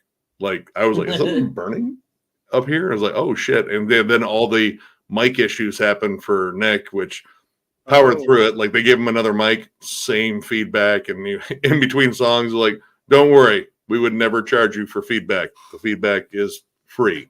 But yeah, killer set. It was great finally seeing Bloodbath. And I think because we're laureates and gentlemen, we skipped out on our show. You forgot Scholars, that too. Because we had to see Poon Tickler up at Angel's Rock Bar. And there goes monetization. But we couldn't really see them because literally Nick's been waiting 2 hours. Nick, you've been waiting 2 hours and 10 minutes. I'm going to see Poon Tickler again this year. Oh, there you go. Right? You're just going to keep saying it and saying it. Yeah, well, that's the name of the band. The band's name is Poon Tickler. A lot of poons, that's for sure. I mean, I have the album. I can read off song titles. Well, we're really not getting one. No, but we only got to really hear them. They sounded good after battling through some technical difficulties. And we closed it out with Mortuary Drape, which we had to leave early because our flight left at 6:10. So we're like, all right, that sucks. We can hang out for about half the set, beat feet back to the hotel, get a chance to shower the layer of filth that is accumulated, and pack up all our shit, and then go to the airport and hang out for a while before our flight takes off, which was delayed because of weather, but it didn't matter because I conked out unconscious on that plane. But being in the airport was great because you could tell we had just been to a metal show because we're talking to each other and we're yelling at each other, right? and it's like 4:30, 5 o'clock in the morning, and like people are trying to sit and relax before the flight, and Nick and I are yelling back and forth, and then did you see Boone Tickler? Hey, are your ears ringing like mine are, you fuck? And then a couple more metalheads sit down. We ended up talking to them, and so you get like 5 dudes screaming at each other in the middle of the airport about MDF. It was fucking hilarious. With no voice. Like, my voice was shot. I screamed it out. Mine was shot on Saturday, man. That's why I didn't drink as much, and I was a lot quieter. I remember Jimmy going, man, you can't scream. You just can't scream. And once I got just enough lubed up, suddenly I was screaming again, and by Sunday I was all gone again. Yeah, Poon Tickler. What about did you see Archgoat? You didn't go to Archgoat, or you did? No, we missed Archgoat. And you skipped Mortuary Drape too. Well, we know the people in Poon Tickler, so we wanted to check them out again. We even ran into them at the show. Like, hey, how's it going? And we'll see them again in September. Yeah. But we wanted to check them out. Plus, we hadn't checked out any of the Angels Rock Bar, which it's a very tight, confined area with a lot of sweaty, smelly people in it. Yeah, I bet. So, it wasn't like the best venue. I couldn't even see the stage, but they were floating around like they had like a blow up orca and a shark, and they were making them do battle. I mean, I don't know. I love that sort of dumb shit in the pit where it's just like, beach balls, because just serious dark metal. Ooh, I want to hit that. Jimmy, how about you? Sunday for you then? I know you wanted to get over there pretty early. Well, no, because we got there and we were walking up as Ripper was playing. Right. Oh, that's right. We all went there together. Yeah. That's right. Yeah. And they sounded amazing. I wish I would have actually really caught their whole set. Yeah, I went. I think you and I went straight for Dieva, right? No, actually, you did. Okay. I stuck around because Nick and John and James convinced me that Necessary Death was worth seeing, and certainly were. They were fucking awesome. It was really good to see that. You were going to catch some of Artificial too, I believe. Yeah, well, I don't know. Like I caught some of their sets, and I don't know. I guess they just weren't really for me. I didn't really watch the whole thing. I think it was I don't remember who we went to go see on Power Plant, but man, this was a packed day full of stuff. I could have really seen everything on the lineup, and unfortunately missed. Well, if you recall, I really wanted to see Dieva, so that's where I just went. That's where you went. Yep. Yeah, I wanted to sit too, so I wanted to sit before Dieva came out. Went down the floor for Dieva, went up and sat. Then you found me for Spirit Possession. And I have to say that's the one where about 3 songs in, I looked at you and I'm like, I ain't feling this band much. Are you? Yeah, we were sitting up high up, the rafters, and we were kind of talking and stuff. And I didn't really, I don't know if I really gave him a chance, but I was kind of just like sitting there trying to strategize how the day was going to go. And but it was an amazing last day. I mean, the Gorgut set was, just really one of my favorite. But first, we ended up in catching Primordial, which I'd never seen before, and I don't think Primordial, you had, right? Primordial is a band that I've never. I feel like that's a band that I should. And hearing Nicholas talk about Primordial, I feel like I really and seeing their set was because I think I really started to understand them a little better, like seeing them live, because they're like one of those bands I feel I should like really love, and they never really quite hit me for whatever reason, But we watched pretty much all their set, I think. And they were great. For sure. Nick, just a question, Franco, since you're a big fan, you've seen them a couple times. See if you'd agree with me. The one knock that I had about their performance at all is it's very theatrical. He's very theatrical. I felt it would have been better in darkness than in daylight. That was my only thing. Oh, yeah.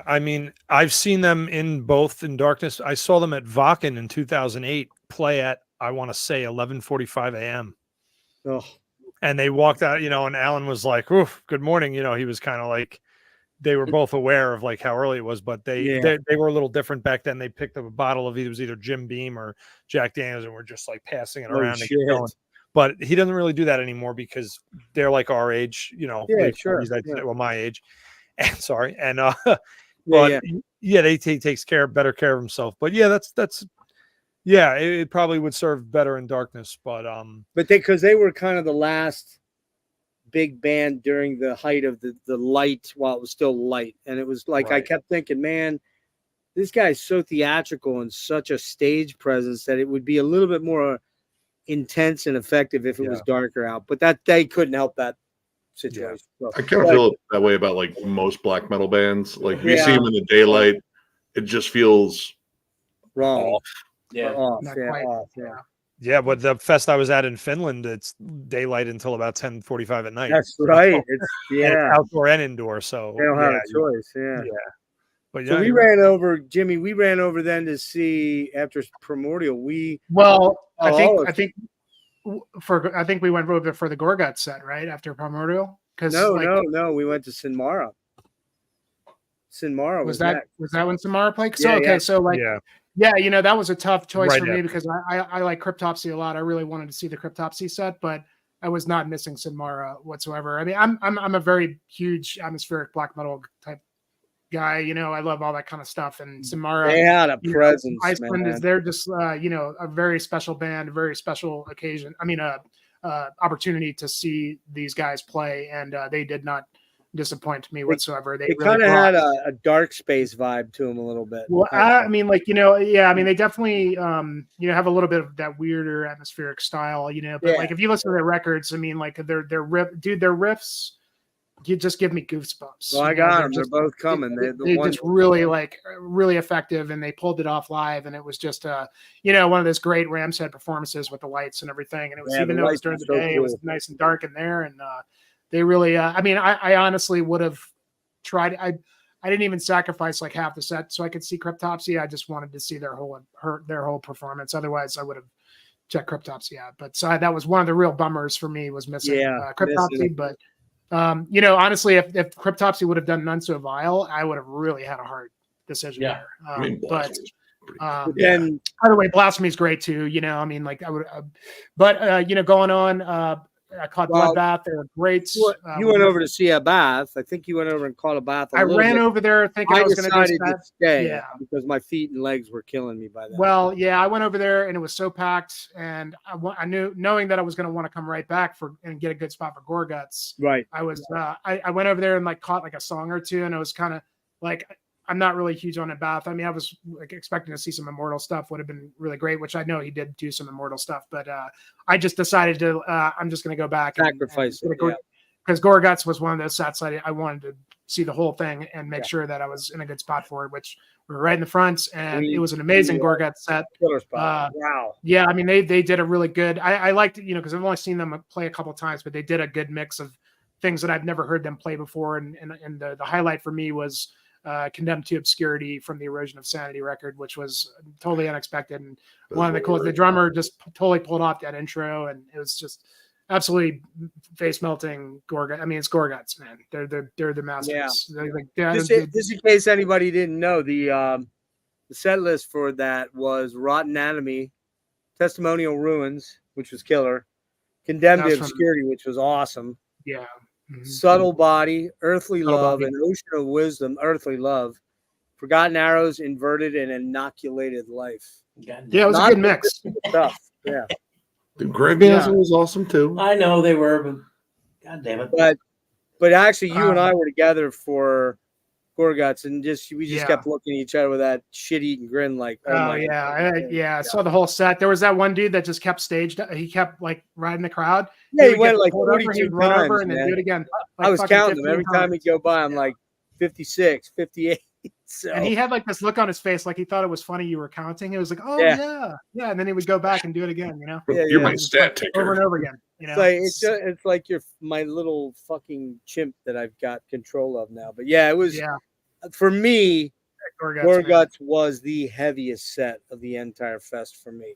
It was really heavy. I mean, just face crushingly, curb stompingly fucking vicious, man. You didn't see fossilization though, so Right. I didn't Yeah, see that fossilization. That was heavy pretty as shit. dude. Ugh. Like you would have crumbled into dust, and we had to like sweep you up, and then like sprinkle water on you and grow a whole new Geoff. That was probably the heaviest side of the whole thing. I think those guys are even heavier live. Like But that was a tough one because I did give up catching grave miasma. It just was like I am not leaving where I'm at, right up by the rail for Gorguts to go see grave miasma, and I like grave miasma. Oh, they were sick. They were sick.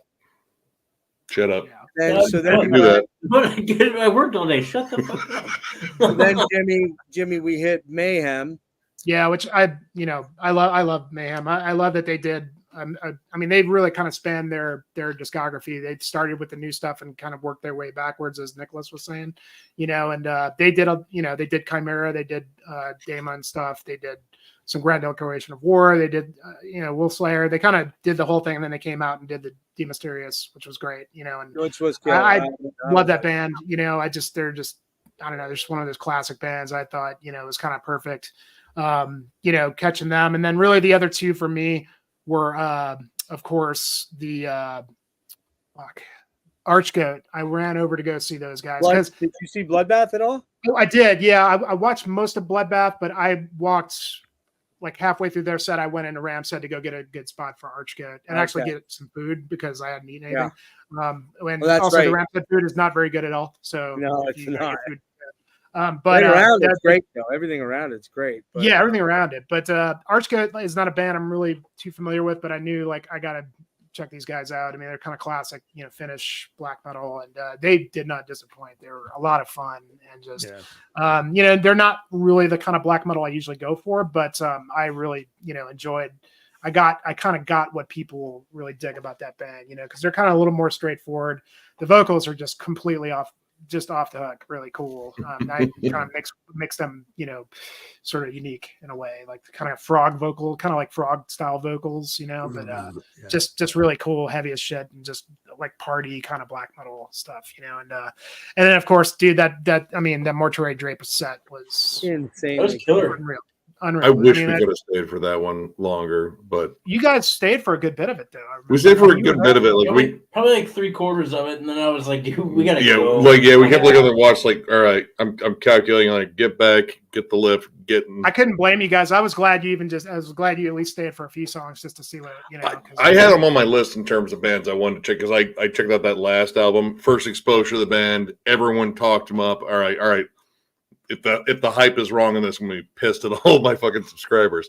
But it was absolutely awesome. Like, Jesus, man, this is riffy as fuck, catchy harmonies everywhere, and amazing live. Like, great presence on stage. Yeah, right. Like he had like kind of like a pulpit almost set up. Yeah, he too. did, like he was in a church. Yeah, and the shroud over his face. Like, dude, this is. I bought this. I bought Secret Samaria. I got.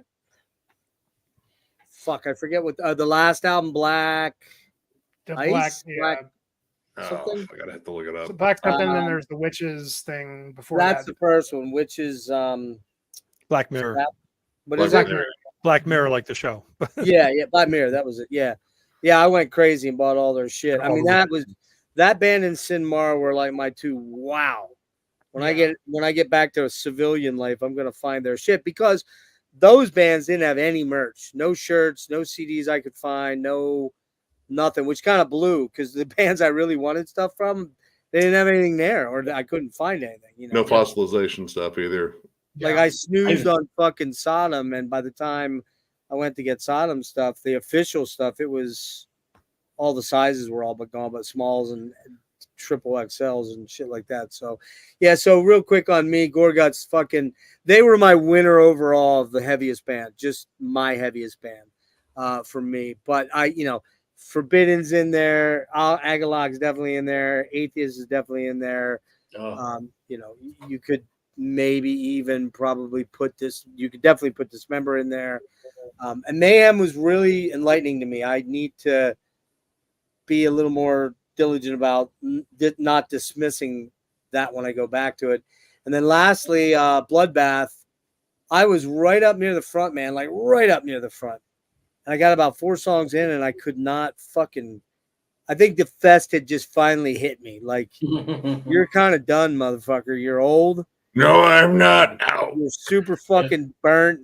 Your legs are like fucking rubber. Like you're walking around. They're screaming at you, saying, "Sit the fuck down, you asshole." They're probably also saying, "Hey, remember that pit you got in? Well, guess what?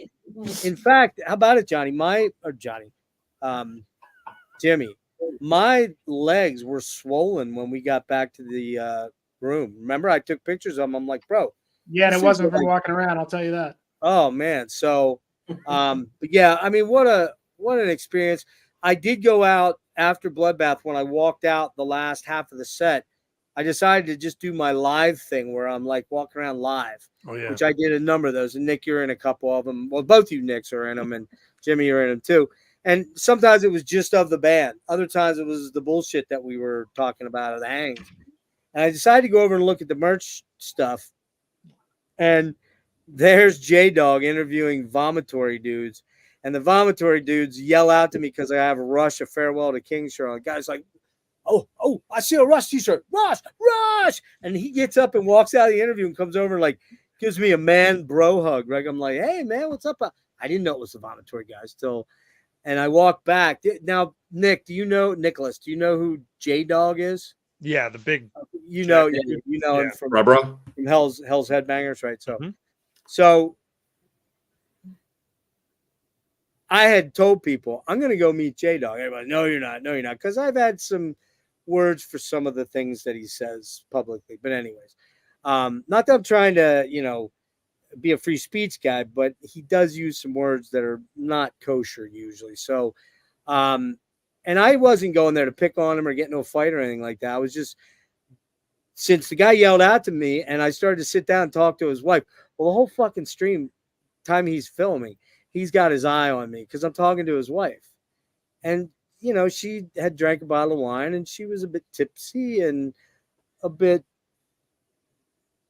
comfortably dressed, shall we say, for the weather. And, and so we're just talking. And then finally those guys get up and leave. And I talk to them a little bit and J-Dog runs off and then I chase him down. I'm like, no, man, we're live here. And he's like, well, you got a channel and what's the words you don't like? I'll make sure I say them more and stuff, just being sort of a douchebag.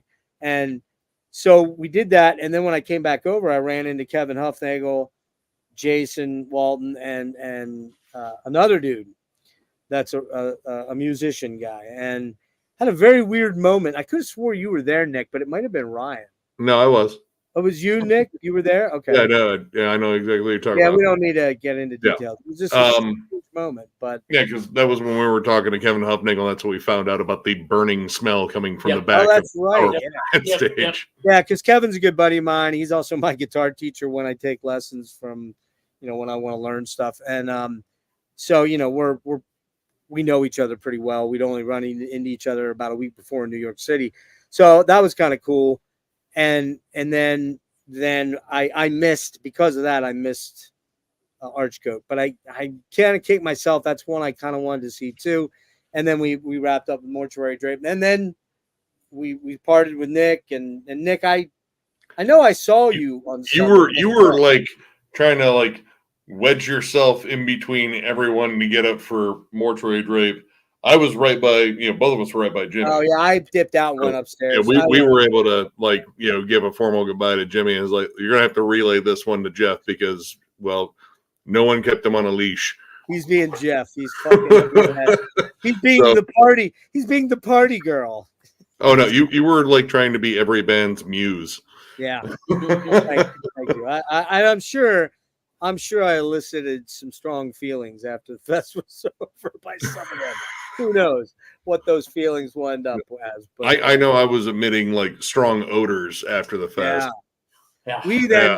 I felt bad for like every Lyft driver that had to pick us up. It was like, dude, it must smell like balls, feet, and onions back here. But it was funny because Jimmy and I, after Mortuary Drape, we zipped out. But that's when we decided to hit Taco Town for a last hurrah. And there was Kevin. There was Kevin, Colin, and Luke were in line to get stuff. So I ended up talking to Luke. I ended up talking to all three of them. And then we grabbed our shit and went back to the room and chowed down a little bit. And I drank way more on Sunday than I did on Saturday, but I kind of kept myself awake to kind of outlast the buzz so that I didn't feel gnarly. And then Jimmy, you had a layover. I think you had an hour layover, and we ended up, I think I dropped you off around 11:30 that morning or something like that, 10:30, 11:30. Must be nice. And then I got home, and I kid you not, man, I fucking crawled into bed. I had taken a shower that night. I crawled into my bed here, and I slept for fucking 14 hours. Like, I didn't fucking move.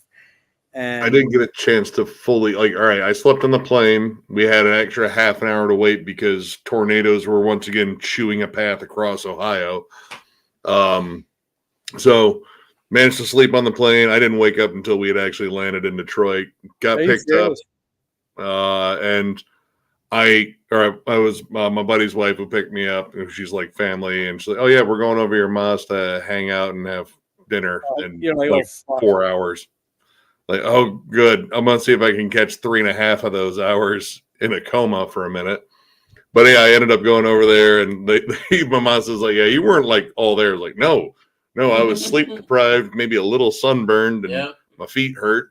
But then when I got home, I crashed for about 11 hours. Yeah, as soon as we got home, I went home and laid down, and that was it until like 10:30 at night. I woke up like, what the fuck? What day is it? Right? Like, that's how good a sleep it was. And I haven't got my, because I don't work because of my issues.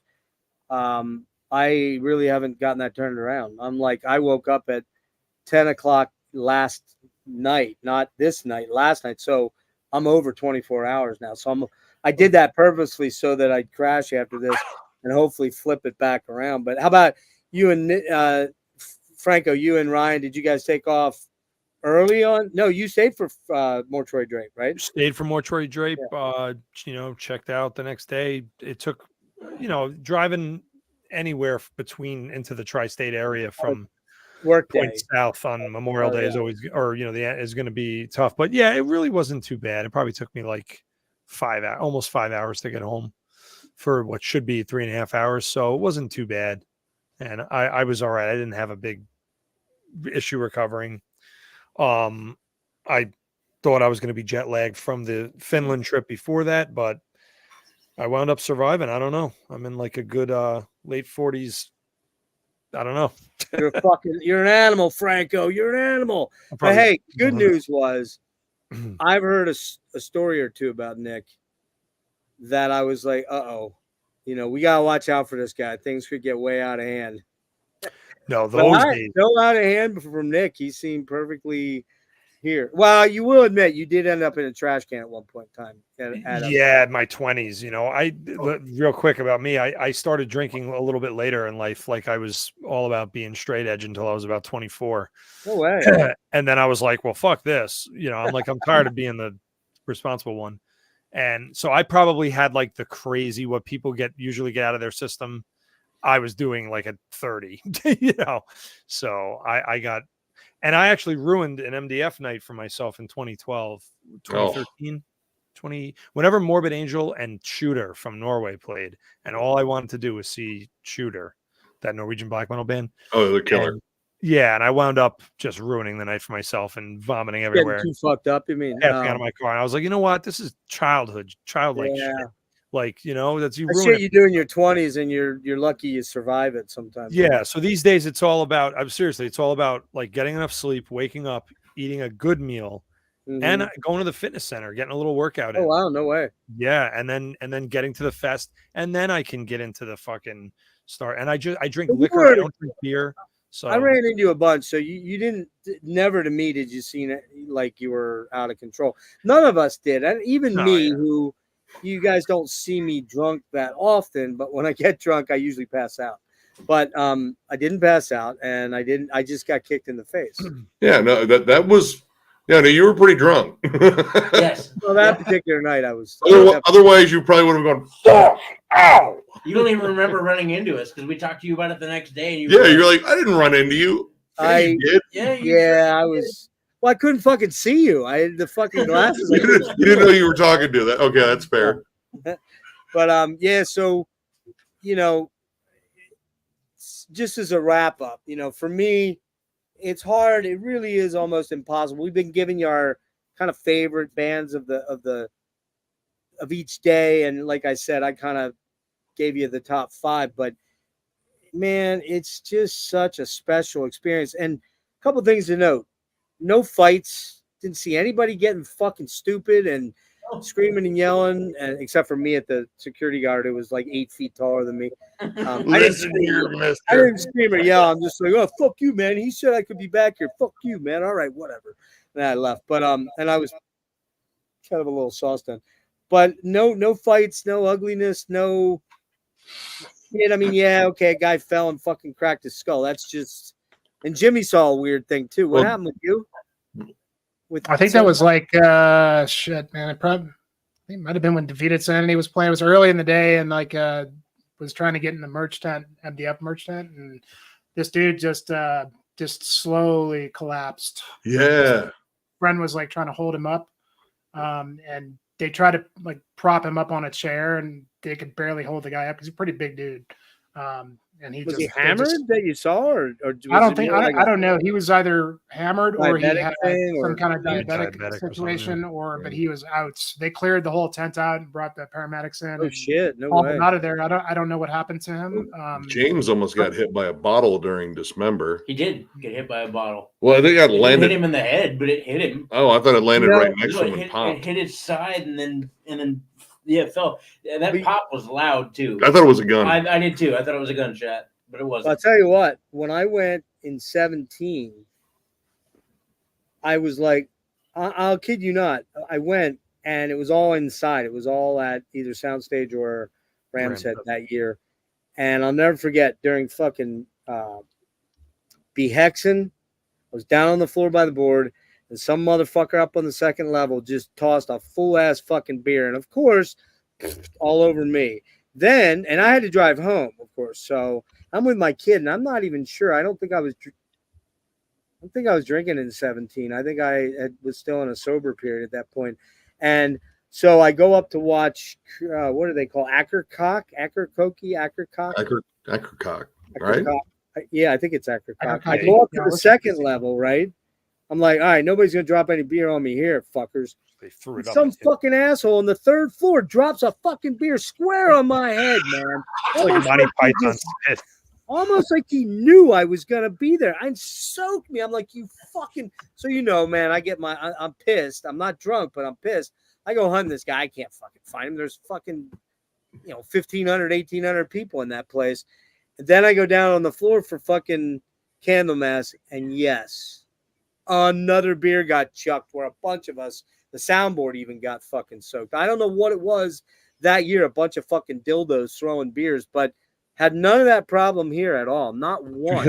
You hit a leprechaun on the way to the fucking show or something. You broke every fucking mirror. I guess, yeah. But yeah, again, to reiterate, I mean, it's such a cool fucking vibe. It's such a cool thing. Nick and Jimmy and I, John, we've all known each other for a couple years now. We've, I got to finally meet John in person. Nick, we'd met earlier in April, and you were just dying to meet me again. I know you. Oh, that was. Hey! Don't lie, man. I know you. You were jonesing to see me again. I mean, he was. He talked about it the whole time. It was great meeting. Up to the fest, he was like, "I don't give a fuck about any of these bands." Oh yeah. But I'm gonna meet Geoff, and we're gonna hang out. I'm gonna give him a hug. I'm not 100%, but like, John, did I give him a hug? I don't know. John, tell the truth. He had a jerk off station in the bathroom with my pictures on, didn't he? No, that was for Rick. I won't take a picture of the bathroom. You didn't look at the pictures. You didn't want to be complicit. I get it. Okay. It was for Rick. But anyway, that's why I got the prong picture. But it was a blast, and I knew it was gonna be like. But no, I was going to say that Jimmy and I met finally after 3 years, and it's funny because Nick Franco and Ryan Skow didn't know me from Adam, but I knew who they were, and it's funny because Devin and I were talking about it. Devin had been out in 22, and he's like, "Yeah, I saw Nick and Ryan." And I'm like, "Well, did you go up and say anything to him?" He's like, I'm like, "Dude, they're fucking metalhead dudes like us. They'd be totally cool, right?" So when I saw you, I'm like, "I know you," and you're like, "I don't know you, but what's up?" And It was like instant. We just kind of knew it was like, it was cool. And that's the metalhead credo. Where else are you gonna go in the US? In the US specifically, where you're gonna run into 5,000 to 6,000. I think that's a fair assessment. You think maybe? I'd say that's about right. In that range, 5 to 7, maybe 4 to 6, whatever. 1,000 metalheads, men, women, trans people. There were trans people there. There every country represented. Yeah. There was every country you could think of. Chile. I met some dudes from fucking Chile. They were so fucking cool at the Sodom thing. So, and it was just like, man, I didn't go in 22 because of COVID, because I really wasn't. I couldn't risk that at that point. Now I felt I could, and it was like, yeah, man. And I didn't get sick. I don't know about the rest of you. I don't think anybody else did either. Did they? I did. Oh, did you? Let's see. But it wasn't COVID, so it was the cold. Shut up. It wasn't COVID, but I mean, I was fucking. I had a sinus something or other. I don't know. I figured I would get sick. I'm not really worried about it. I mean, there's so much like fucking cottonwood and pollen in the air. I mean, we got back here and they were. Yeah, that's why there was cottonwood showing on the radar. They said like 2 to 3 inches of cottonwood fell the day we got home. So wait, what is that? It's the little puffs. Oh, those puffy. Yeah. So it could have been that. I don't know, but whatever. Well, I'll tell you what. Let's do a quick final pass. We'll start with Nick Franco. Give some final thoughts and final observations on your experience with it. And you've been to a bunch, right? How many now? This was my 11th. Holy fuck, you are the vet. So give us some thoughts on it. Your closing thoughts. Just what an unbelievable, like you said, gathering of people who they might be very different, in terms of the way they dress or their viewpoints or whatever. But, you could see bands as, I don't know anywhere you could see bands as disparate as Arcturus and Noisy Neighbors. Everything from Sin Mara to Hemorrhage, you have such a massive spectrum of heavy bands, and brings all the friends together, everybody, new friends. And I mean, these are the experiences that they do a good job, that festival, and they really will go as long as they have it and as long as I physically can. They really do a hell of a job, and very impressed with all the amenities. $9 beers suck. They really suck. $17 I didn't find the prices that bad. $15. How much were the mixed drinks? I don't know. $7, $6. It wasn't that bad. 11. Yeah. It wasn't that bad. But I mean, I spent just under $200 on merch, mainly because I really, Jimmy was kind of fronting me money to stay with him till I can get him paid up, and there he is. I didn't want to do that. And the other, there's James. He's awake. It's alive. Crikey. Crikey, it's alive. That's not a knife, mate. This here's a knife. But yeah, and James, James, if you want to jump in, you got to jump in quick. But if you want to jump in fast. But because we're going to wrap it 15 minutes. But James was ever present. Like, I just suddenly turned around and James was with me when I ran into J-Dog, and we were kind of, cruising for a bruising, as they would say. And, we were out, being hooligans. And that was the thing. I mean, again, some points to remember, though. Bring good shoes, because I did, and holy fuck, man. Shoes are everything, bro. If you're an older person, man, like I am, as J-Dog said, that dude looks like he's 80. But anyways, if you are an older dude, wear some fucking comfortable shoes. I did not, and I suffered from Friday through Sunday. Really suffered, like my feet, my legs, my hips. Mm-hmm. And then the other thing is, stay. If you're gonna drink, at least drink some water or sodas in between to kind of, and like you said, Nick, get a big meal in early before you go in, because in that way you can chow it later at night, or you can pick on something like a fry or something, and you can offset a lot of that getting fucking wasted. Yeah, I have the cooler in the car, and I keep like things like oranges, like just all kinds of rescue food.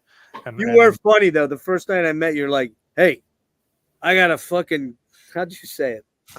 I got a trunk full of fucking booze, man. We'll go up to the parking garage. And I was like, oh, fuck, I got to stay away from this guy.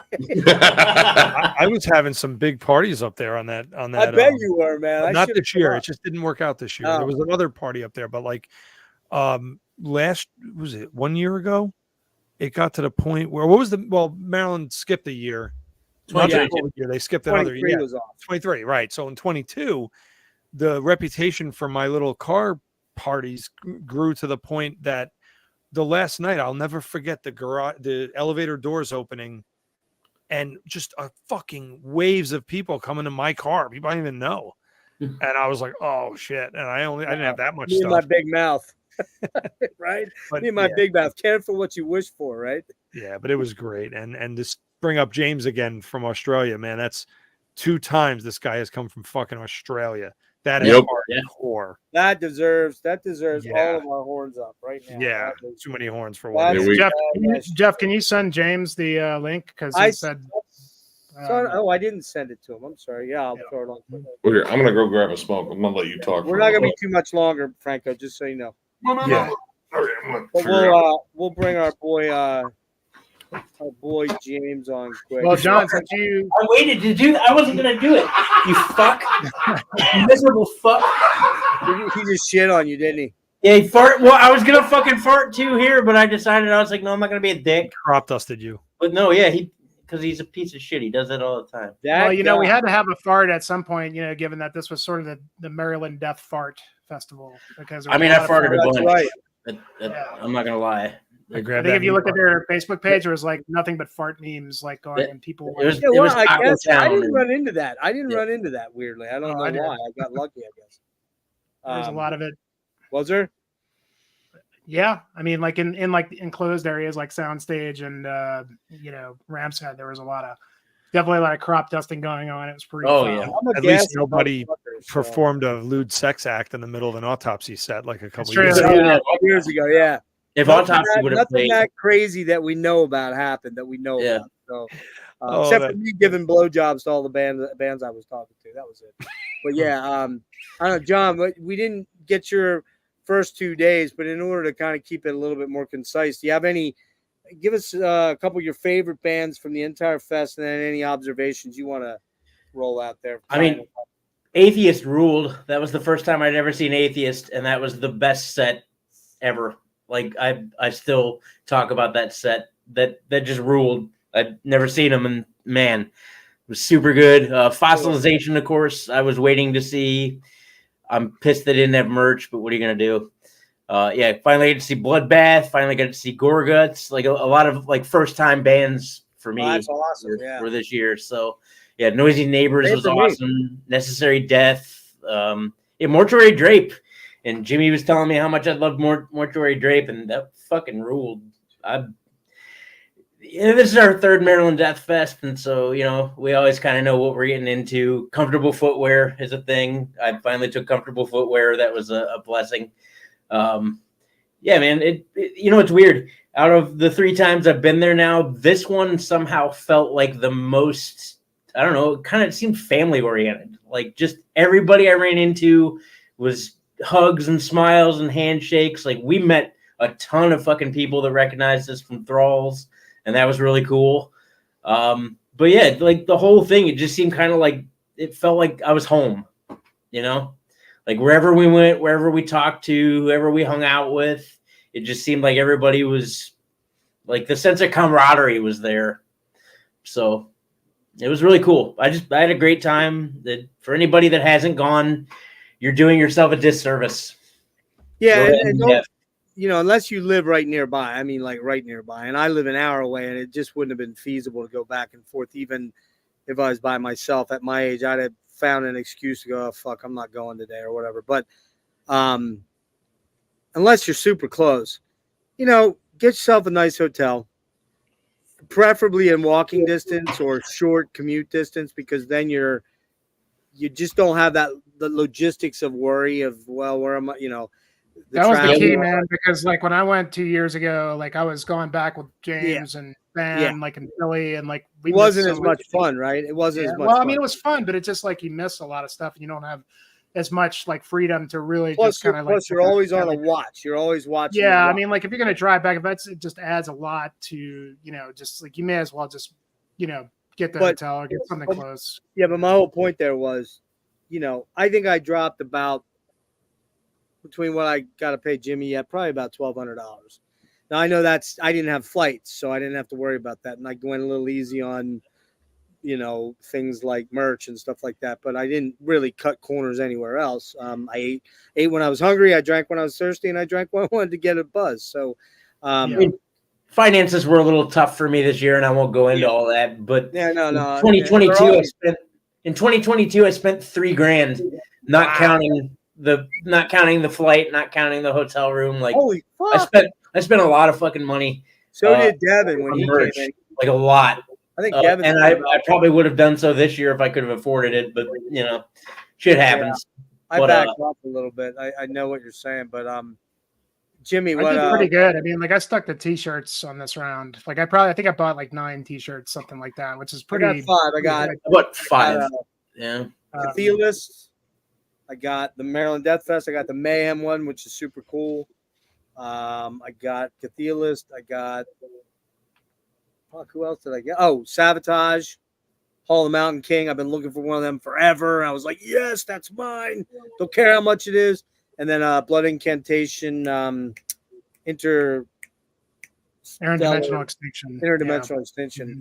I love that artwork. And that was, and this one that you grabbed from me, Jimmy. So that was kind of, I didn't go fucking stupid. I just didn't feel a need to do it. I might have picked up Dismember and Sodom if I'd have found them, but couldn't find any larges that I liked in the style. And then there was like all the other merch tents that we didn't even have time to really even hit and check, because there's just so much, But so real quick, Geoff, I got James in the back. I sent you the link, James. I sent it to you. Yeah, I've got him in the back. I'm going to bring him on shortly. Just in a few minutes. I just wanted to just really say quickly. Hopefully you guys all stick around for James to come on. But since we were kind of like doing a recap, I just want to say you guys rule, man. Like it was like so much fun hanging out with you guys. And like wasted Saturday night, Jeff. But I was telling you, this is the best time of my life. I meant it. Like it was just like. Oh, I know, dude. I could that watches or just goes or in the metal like to go to MDF is like. I don't know. I probably would have started going years ago. I just never made it a priority until now. Yeah. And it's just so worth it. But like, I mean, but especially like. Talking to you, Geoff, and you guys, Nick and John, on Thralls, and like this whole like YouTube community, and meeting new Nicholas is like kind of new, and I need to like kind of network with you a little bit, bro, because like you're in the hiking stuff. We gotta talk, but I did like meet you like briefly, and like we talked about music a little bit, dude, and like that's what it's all about, and it's like this is so much fucking fun, dude. That it's just like it's definitely about seeing all the bands you really want to see, but it's also about just like fucking being together and just having a good time. Listen, man, it's like we're the fucking hobbits in the Shire, bro. That's what we are. We are the keepers of the My Precious, and that is the metal. And we fucking, that meme that we've all seen and laughed our ass off, but we know it's 1,000,000% true, is the meme of the two dudes that walk into the fucking convenience store to get beer or a Gatorade. And one's got a fucking Priest shirt on, the other's got a Maiden shirt. They go to open and they lock eyes and they go, "Oh yeah, oh yeah, fucking caught somewhere in time, bro. That's the shit. Fucking Defenders, yes." And before you know, you got a bromance going. I mean, that's how I met Nick 30 years ago. Yeah, and it's like that shit. It's worth its weight in gold, man. It's worth its weight in gold because we are there united by what you said, Franco, earlier, that brotherhood of metal, that shit that got us so excited when we were 8, 9, 10, 11, 12, whatever. For me, it was Kiss because I'm older than you guys. But, I know that feeling when I first heard fucking Awaken the Guardian or a Master of Puppets or Metal Militia or whatever, man. It's just such a special, really special thing, right? Yep. So, what up, James? Who the hell is this guy? Well, that Mike. It's tomorrow, isn't it? Or yesterday? I always forget what it's yesterday. He lives in the future. Tell us, future man. It's about 1 o'clock. No, you are right. It's having online friends is one thing, and at least half of us are online friends. But standing in line at getting a beer and talking to somebody and being like, "Oh shit, I love that album. Oh, so do I." And then you spend 5 minutes talking about all your favorite albums, and then you've got a friend for the rest of the festival. Yeah. I'm still trying to find a person that I hung out with most of the festival. I don't know what his name was. I think it was either Josh or Joel. Fuck me, what his name was. But every time I would turn around, he would be in front of me. That's kind of how I felt about you, James. I was like, every time I turn around, there's fucking James. What the hell? I mean, no, I get it because, like, I feel like I haven't seen James in a minute, and then I turn around and he's like, "Hey, I got a beer." Like, fuck. Okay. Well, the best one was every time you would turn around, I'd be talking to somebody like, "Who are you talking to?" "Oh, the drummer from such and such." "How the fuck do you do that?" "I don't know." Shit. Like when we met Chris from Forbidden, he was just randomly standing next to us. Yeah. And you were like, and Nick was like, Yeah. I mean, That's the only guy. I've never seen that man starstruck. That's weird because that's the only Forbidden guy I completely missed. All the other dudes talked to Norman, talked to Matt, talked to Steven, the restaurant for a long time afterwards. I missed Katos. I never saw him the whole fest, But that's another thing, Dad. You bring up a great point, James. If you're star fuckering or star seeking, you'll find most of these dudes are out there running around either before their sets or after their sets. They're not hiding. They're not fucking, Kiss and Gene Simmons and Paul Stanley or anything like that. They're just fucking one of us, man. And they're unabashedly for fans. Like I'm sure if you go to Wacken in Germany and like Partisan in Germany as well, you would find these people wandering around looking at bands and checking stuff out because they are fans of the music. It's like bullshit. And that's why they do it, man. I can tell you right now, for maybe some of the biggies like Mayhem, Agalloch, those guys probably got a nice chunk of money.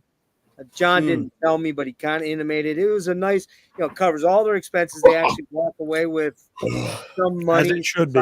Money. But, no. Damn it. But a lot of those bands, they're covering their costs. So they're pretty much playing, not necessarily for free, but mostly for merch sales. And if you don't buy any merch, they're kind of like the shit that they got either paid for their visas and their flights, and that's it. Or that, you know what I mean? And so you got to remember, man, that those guys that are fucking out there doing this, man, they do it for the love of the art, of the music, of the culture, of the fucking the scene.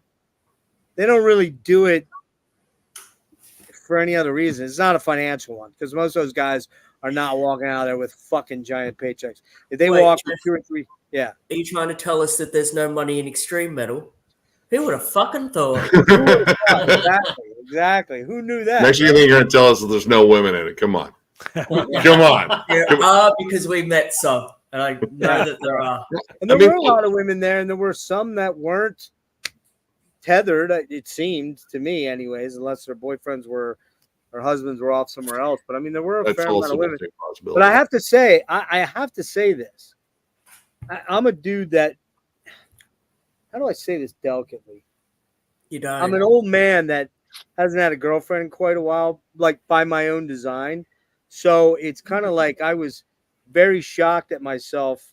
I've either become too fucking old to even give a fuck, or I just was so focused on partying and fucking metal that I didn't really pay much attention to the trim, as the guy from Enough's Enough, Chip Enough calls it, the trim. I didn't really take that much notice. Did you guys? I didn't. I mean, I saw there it. were a couple. I mean, yeah. But for the most part, like I'm, like I got my schedule, I got my itinerary. I'm hitting every point. I'm trying to figure out, all right, where do we take a break for food? Where am I going to do some merch shopping? We have to sit down for a minute. I'm going to die. Yeah, there was a couple of moments there. The gentle mist that, when the breeze blew through the fountain, that was quite a good refresher. Yeah, that was a nice find on your part, Nick, for sure. I didn't even catch that fully. I mean, Wait, you what smell happened? like chlorine and balls, but you know. What happened? The fountain? Yeah. Dude, whenever the wind came through, it would the mist. Yeah, and so I just stand there and just like, nah, this is good. This is great. Yeah, it was it is a slight bit of an endurance test for an older elderly gentleman. For any of us, dude. But I powered through. I was pretty shocked at myself that I did as well as I did. Now, you were moving. you were hustling, man. You got in the pit. I was tired by the time I got home, and my 15-hour sleep or 12-hour sleep the next day led to probably another 10-hour day. But it was like now, I went to bed at like fucking 5 a.m. and woke up at like 5 p.m. the next day or whatever. It was like, oh, great, man. Now I'm going to be sleeping all fucking day and, awake all night and shit. Yeah, but Geoff, did you feel good? I mean, like, it's like I told you, man. I was like, man, this is probably good for you, like getting out, getting some sun and walking around a bit. It was very good. Had to have, like, benefited you in a good way, Very good for my head. My legs, you got Jimmy, and Nick, that I've got some pretty serious issues, and they were struggling at the very end. I told you, Jimmy, I said, if we had to do one more day, man, I was done. I could not have gone and seen lots of bands on Monday. There's just no way. I would have been like, I'm tapped out, Yep. I said the same thing. I said, man, I'm kind of sad the fest is over, but at the same time, I can't do one more day. What did we say? I think someone asked us on Logan's stream on Saturday night, what's going to be our overriding feeling after Sunday's over? And I believe you said, Jimmy, you're like, relief. And I'm like, but then I was like, oh no, he's right. Because then we can just kind of, the pressure's off kind of thing. So my feet were erect. Dude, my neck felt like it was full of gravel. Yeah. I mean, if I've been to a band, I'm headbanging my ass off. And I felt it, but honestly, like, it was a good feeling, and that pain was only temporary. And yeah, dude, like, there's like an energy that just kind of comes off that music, and it's one of those, like, if you get it, you get it. You totally understand, and if not, that's totally cool too. But if you ever decide to wander into that arena, I will gladly be your Sherpa up the mountain. Just as how'd we get into an arena and now we have a mountain? Figurative language. It's a big arena, all right? We're travelers. Okay, seriously? We're travelers in time. Travelers in time. Draw the whole thing out, James. Come on, it's enough of your questions. Sorry for bringing logic. Who let this guy in here? God damn it! He fucking did. Well, he makes a good point. It's not like you had to really go up anywhere. It was mostly like it's all flat. Well, there were like some stairs. Unless you went to the I mean, yeah, you did. Well, you had to, if you wanted to go upstairs and watch a band, that's the stairs, and that's like the same as a mountain, right, Jimmy? Nick, do you remember Wednesday night when we were going to watch Sodom upstairs? Yeah, we did. Do you remember when I got stuck in the stairs and you guys were going up, and I was like, okay, in Dawn of the Day of the Dead, where the zombies are coming at him and like he's like at the doorway? That's what I felt like. I couldn't get up the fucking stairs because like I was stuck. You were up there though. Later on, you were up there with us. And these two girls in front of me saw me and then had to grab me and pull me. And Nick's like, "Where were you?" And I was like, "I got stuck in the fucking stairway." I told you all you had to do was fart. People will move. That's and then, I have diarrhea. Yeah, if you yell, "I have diarrhea," people will move. We've actually tried. We've done that at a show. I've yelled, "He has diarrhea." Especially if you throw in the word explosive. That's usually a quick Generally, diarrhea is enough. Like, people don't want to gamble with that. Right. The velocity of the diarrhea doesn't need to be. James, real quick, did you have give us a top 3 or 5 for you and why, real quick, and then we're gonna wrap it.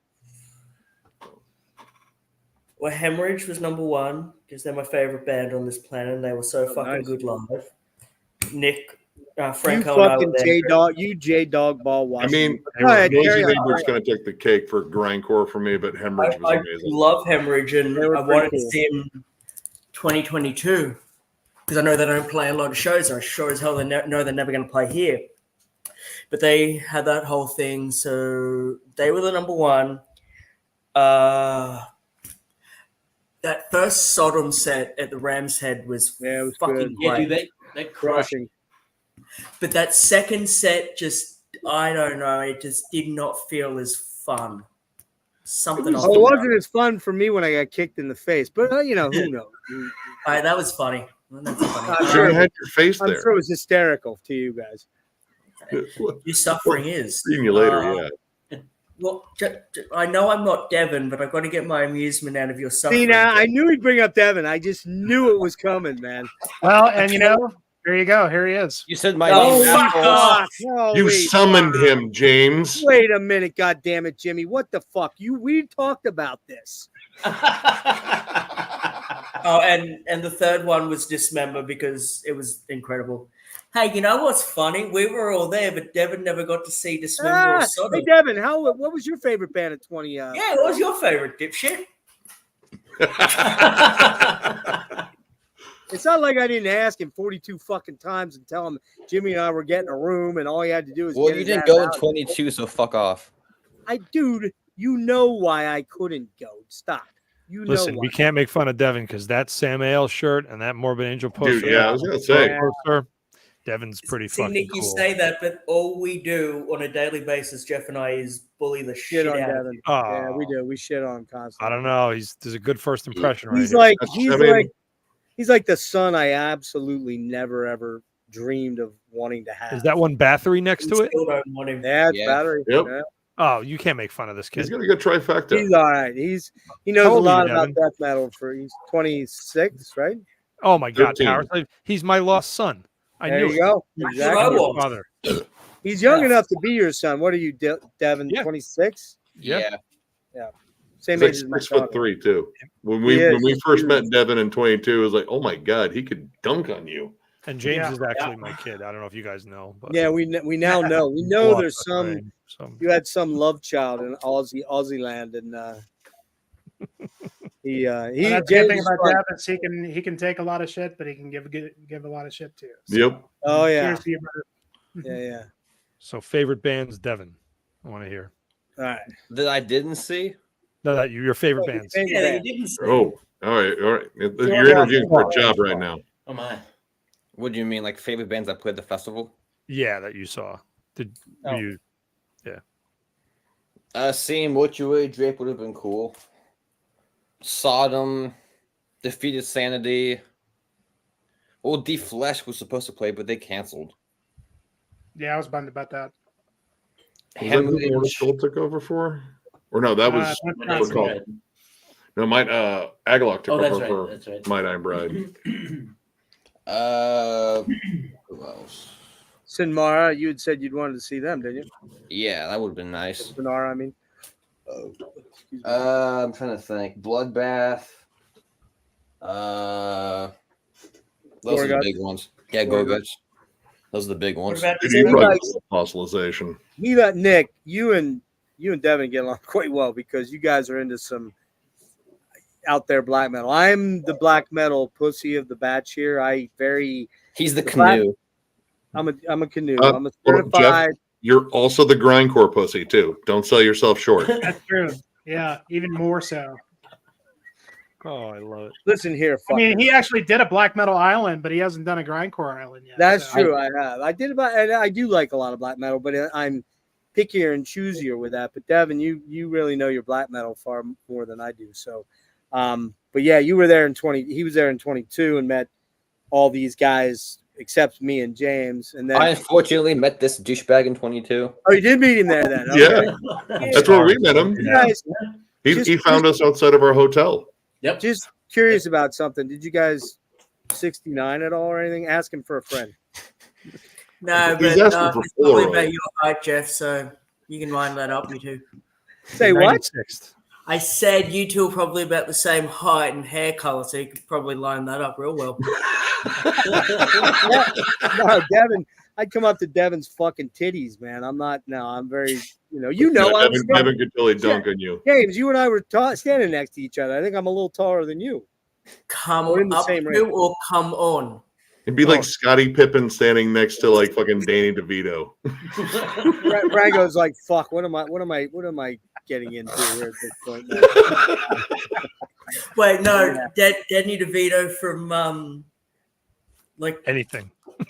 Yeah, he's been the same night the entire time. Where he comes out of Always the Sunny in couch. Philadelphia, yeah. Yeah, because Dude, I ain't fucking Danny DeVito.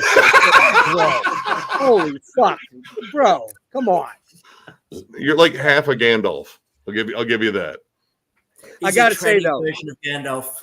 I gotta say though, when Tobias, the drummer for Vomitory, saw me in the Rush shirt and yelled out to me, James and I are just walking along, and I hear this guy go, Rush, Rush! And I turn, I'm like, let's go, oh, it's J-Dog, let's go see what's going on. James is like, I think James was kind of like, uh-oh, what's gonna happen here, right? You know, a little bit probably thinking, oh no, what's he doing here? And we go over, and I didn't actually hear him say this because it was as I was walking over, and he turns, J-Dog turns and looks as Tobias gets up to walk over to me to high five me or whatever. And he goes, holy shit, this fucking guy looks like he's 80 years old. 80 fucking years old I got, for fuck's sake. I'm 22 fucking years away from that. Are you kidding me, man? Well, don't worry, you look like you're closer. I do look a little bit like Gandalf without the staff and the wand and the, all that stuff. He was probably looking at your cobblestone slippers, bro. You know? That's what it was. I had fucking basically, because my feet are so fucked up from neuropathy, I was basically wearing bedroom slippers. Not the move to do at MDF. So. Oh no, man! I mean, I got them a while ago, but I specifically got shoes with like additional heel padding, just because I mean, standing around at concerts on like concrete floors anyway. And macadam tough, yeah. Yeah, festival. Hey, whole Franco, other Franco, are you going down to Decibel Fest 20th anniversary show in Philly on August 12 or something? I'm not sure what the date. It's help me out, Devin. It's Autopsy, Immolation, Horrendous. Who am I missing? I don't remember. There's 2 or 3 other. Oh, might be Crypt Sermon or Daiva again. It's at the Fillmore in Philly. I don't have plans to, but that's a pretty good lineup. Pretty good bill, man. It's their 20th anniversary show. I think there's still a couple bands to be added. I'll definitely be there. Who is it? Krieg's there. Crypt Sermon.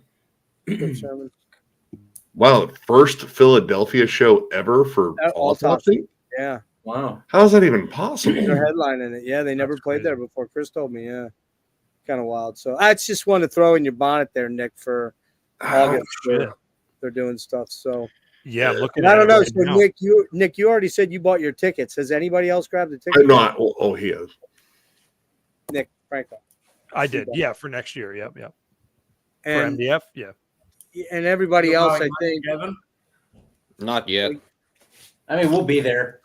I think everybody else hopes to be there, right? I'm not. I'm definitely not going next year. No, you're not. Yeah. I want to find something else. I want to go to Europe. I want to do something else. It's such a bitch of a thing to organize from this side of the planet. I bet. And I got imagine so much crap I got to deal with as it is. Yeah. So you mind, James? I'd say confidently 2026. I might make an appearance again. Or if I don't, I'll just end up back in the States. Because I really need, I have to go to New York. I have to go to San Francisco or LA or something. Chicago. I have to go where my friends live. And that means coming to see you.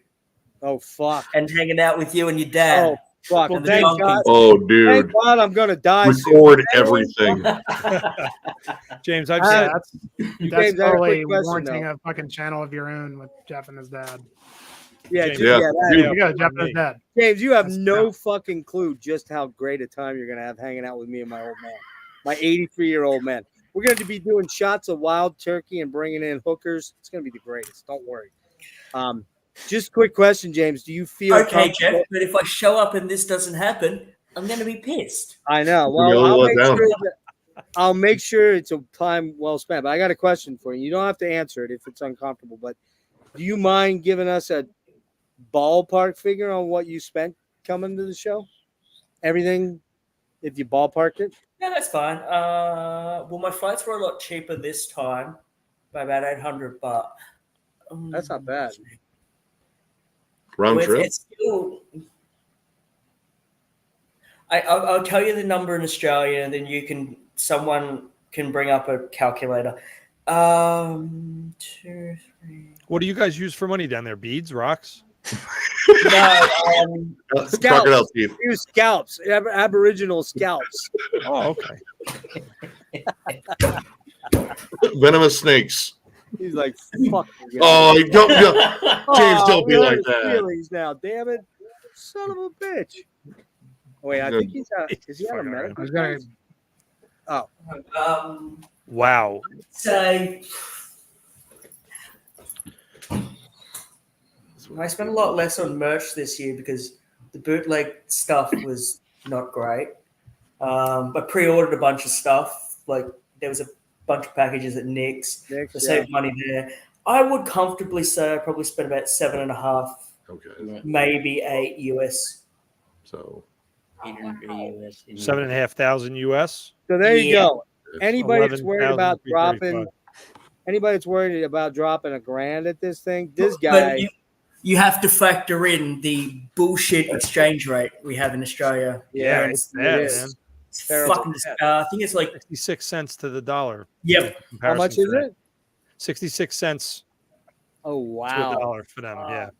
$1 Australian dollar, 66 cents. 60 US. cents. That's crazy. Yeah, that is. If you take that we'll just go with $7,000, and you put it against.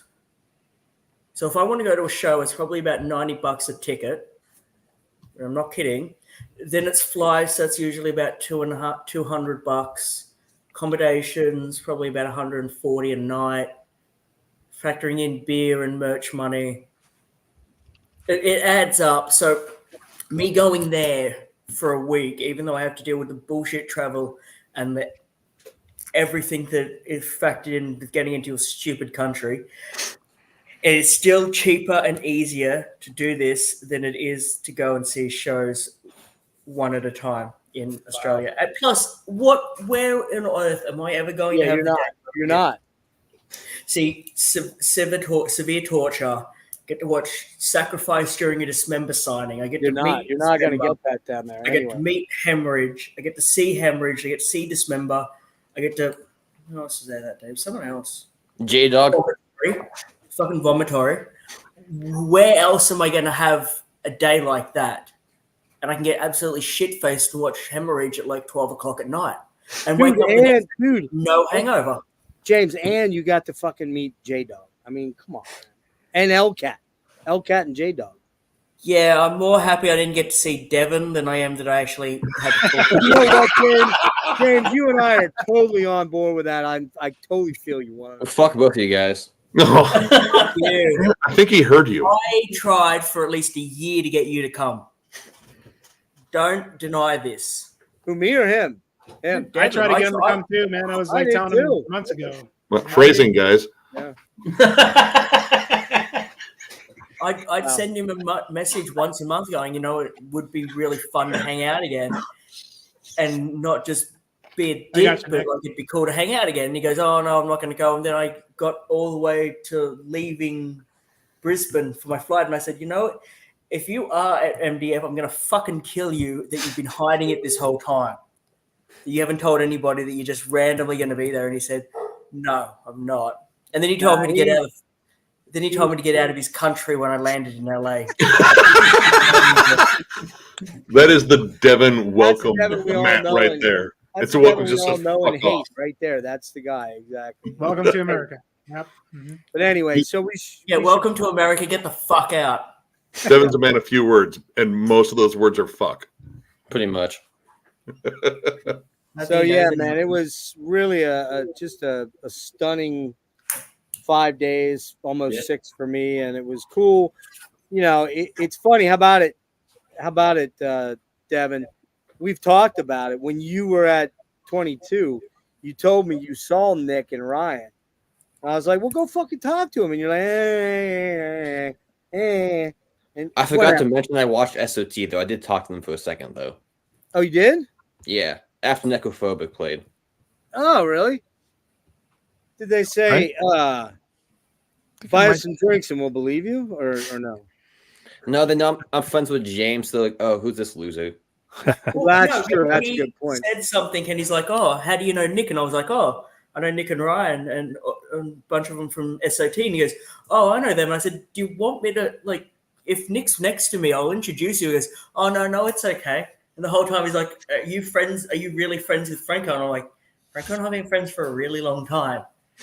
People don't believe that we're friends." It's like when Geoff told me about this, he goes, "Oh, Franco's going to be," and I was like, "Yeah, Franco and I have been friends for a really long time." Yeah, that's right. You did. Well, I mentioned you, James, as like an anecdote to these guys. Yeah. I was like, dude, I mean, this guy I know, he came from Australia. They're like, oh, yeah, we know him. He's going to maybe be on there. When he said James from Australia, was like this. I mean, it has to be the same dude. Right. We're like, was it? Yeah, I've never met another Australian there. I'm a little worried if I actually do. You're representing the entire country. I did talk to somebody else that was an Aussie that had flown in for it too. So and that's the other cool thing, man. Jimmy mentioned it. There's people coming in from literally every country. Wasn't there an Australian band? Was there not an Australian band? Altars. Yeah. It was Contamination or something. Somebody asked me on the street. They go, "Oh, where are you from?" And it's like, "Oh, I'm from Australia." And he's like, "Oh, are you happy to be playing?" And I was like, "What do you mean?" He goes, "You're in Contaminated, aren't you?" I was like, "Oh, hell yeah, man. Like, this is our first big US show." And I went for about 5 minutes, and the guy looked at me and I went, "You're not in the band." And I went, "No, I only got told we had an Australian band like 20 minutes ago. How the fuck would I know who they look like?" Yeah. So you're from Australia. You just know everyone that's Australian here, then, right? Yeah. We all hang out. Yeah. And you guys all look like Crocodile Dundee at some point in your life, right? Yeah, we do shots of snake venom and kangaroo piss whenever we go out, and that's what we do. That kangaroo piss is pretty good. It's kind of it's got some bite to it. Watermelon ghost. Nick, you are actually pretty accurate with our night sound. It runs along those lines. When you come next time, James, just bring me a wallaby. I want a wallaby. Well, you want to fuck it? I don't want to fuck it. Okay. Probably illegal somewhere. Well, I want to walk it on a leash and say, "Look, I have a wallaby." I don't want to. Not everything's about. Wait, that's a mini kangaroo, right? Like a mini. You can get wallabies in North America. I want a real wallaby. What you talking about? I want you want me to bring a live animal into your country? Yeah, that might pose challenges. It might pose a few challenges. Well, no, you get like one of the the kennels. It's a service animal, Geoff. That's what. Yeah, there you go. It's your seeing eye wallaby. Exactly. You just get some good shades. Does anybody have some big shows they're doing? And then we're gonna wrap here, I think, at 3.5. Anybody got any big stuff coming up? Nick, you traveling out? Nick, Franco, are you traveling out of the country? No, I'm done. I was going to go to Metal Threat, but they wind up forcing the guy to postpone it because of assholes who don't believe in fucking letting people have shows and all that political shit. So unfortunately, that people who would rather trample art than let art breathe won. But so that'll be next year. But no, nothing really else. I think Dismember's coming up. Yeah, aren't they coming to New York? And then are they playing Webster? Where are they playing? Webster? When's Metal Threat next year? Well, it's been postponed out to 2025. Yeah, 2025. Would it be around April? In October? Okay. Yeah, they made I might end up at that. Somebody wrote a blog, a very angry blog, and the venue was like, well, if you cancel, if you don't have Destroyer 666 and Horna play, then you can do it. And the guy said, fuck you, which is very admirable. I stand by him. And, those bands aren't even whatever these people think they are. And so that's not going to happen until next year. But other than that, there's some shows here and there. I'm taking my daughter to see Jenny Don't and the Spurs. It's like a country and western kind of thing. She's beautiful, and it's really good. My daughter loves it, so that'll be something we can do. And then bonding time, yeah. And then I feel like I'm missing things. Yeah, that's probably all I can think of for now. Well, I think that the big big package type tour thing that's going around in November, December is the Morbid Angel. Who else is on it now? Fuck, Suffocation, Uada, Fulci, Knoll, and Mortiferum. Yeah, that's a good bill. I got my ticket for that. Which Morbid Angel? The one that Trey's still in. Tucker. So the Tucker one. I mean, yeah. It is what it is. I'm just hoping maybe they kind of talk to him about, like, you know, like maybe don't get all fucked up the entire tour. Smoke Drink 18 water. Smoke 18 ounces. Yeah, but the rest of that lineup is killer, though. I can't wait to see Fulci and Oh, dude, I've been waiting to see Fulci for like years, dude. It's because I heard Tropic Rot. It was like, dude, this is fucking awesome. And I love Fulci movies. Nick, I think the other. I'm sorry. Have you heard of the German band Blood? They're like Grindcore. Yeah. We saw them in 2019. Yeah, they're playing New York 2 days after this.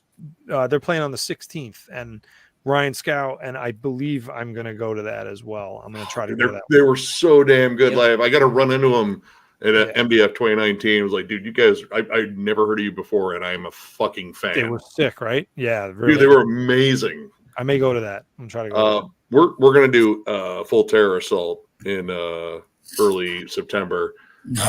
That's a fun trip to the middle of nowhere.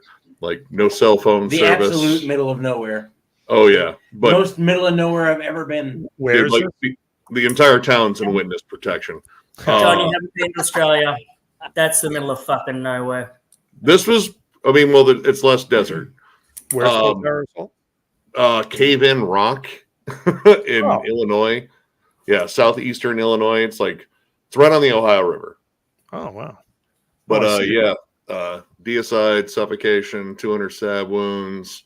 Cancer, fuming mouth. It is a huge lineup. Morbid Saint, Devil Master. Yep. Saint, yep. I'm looking at it now. Wow.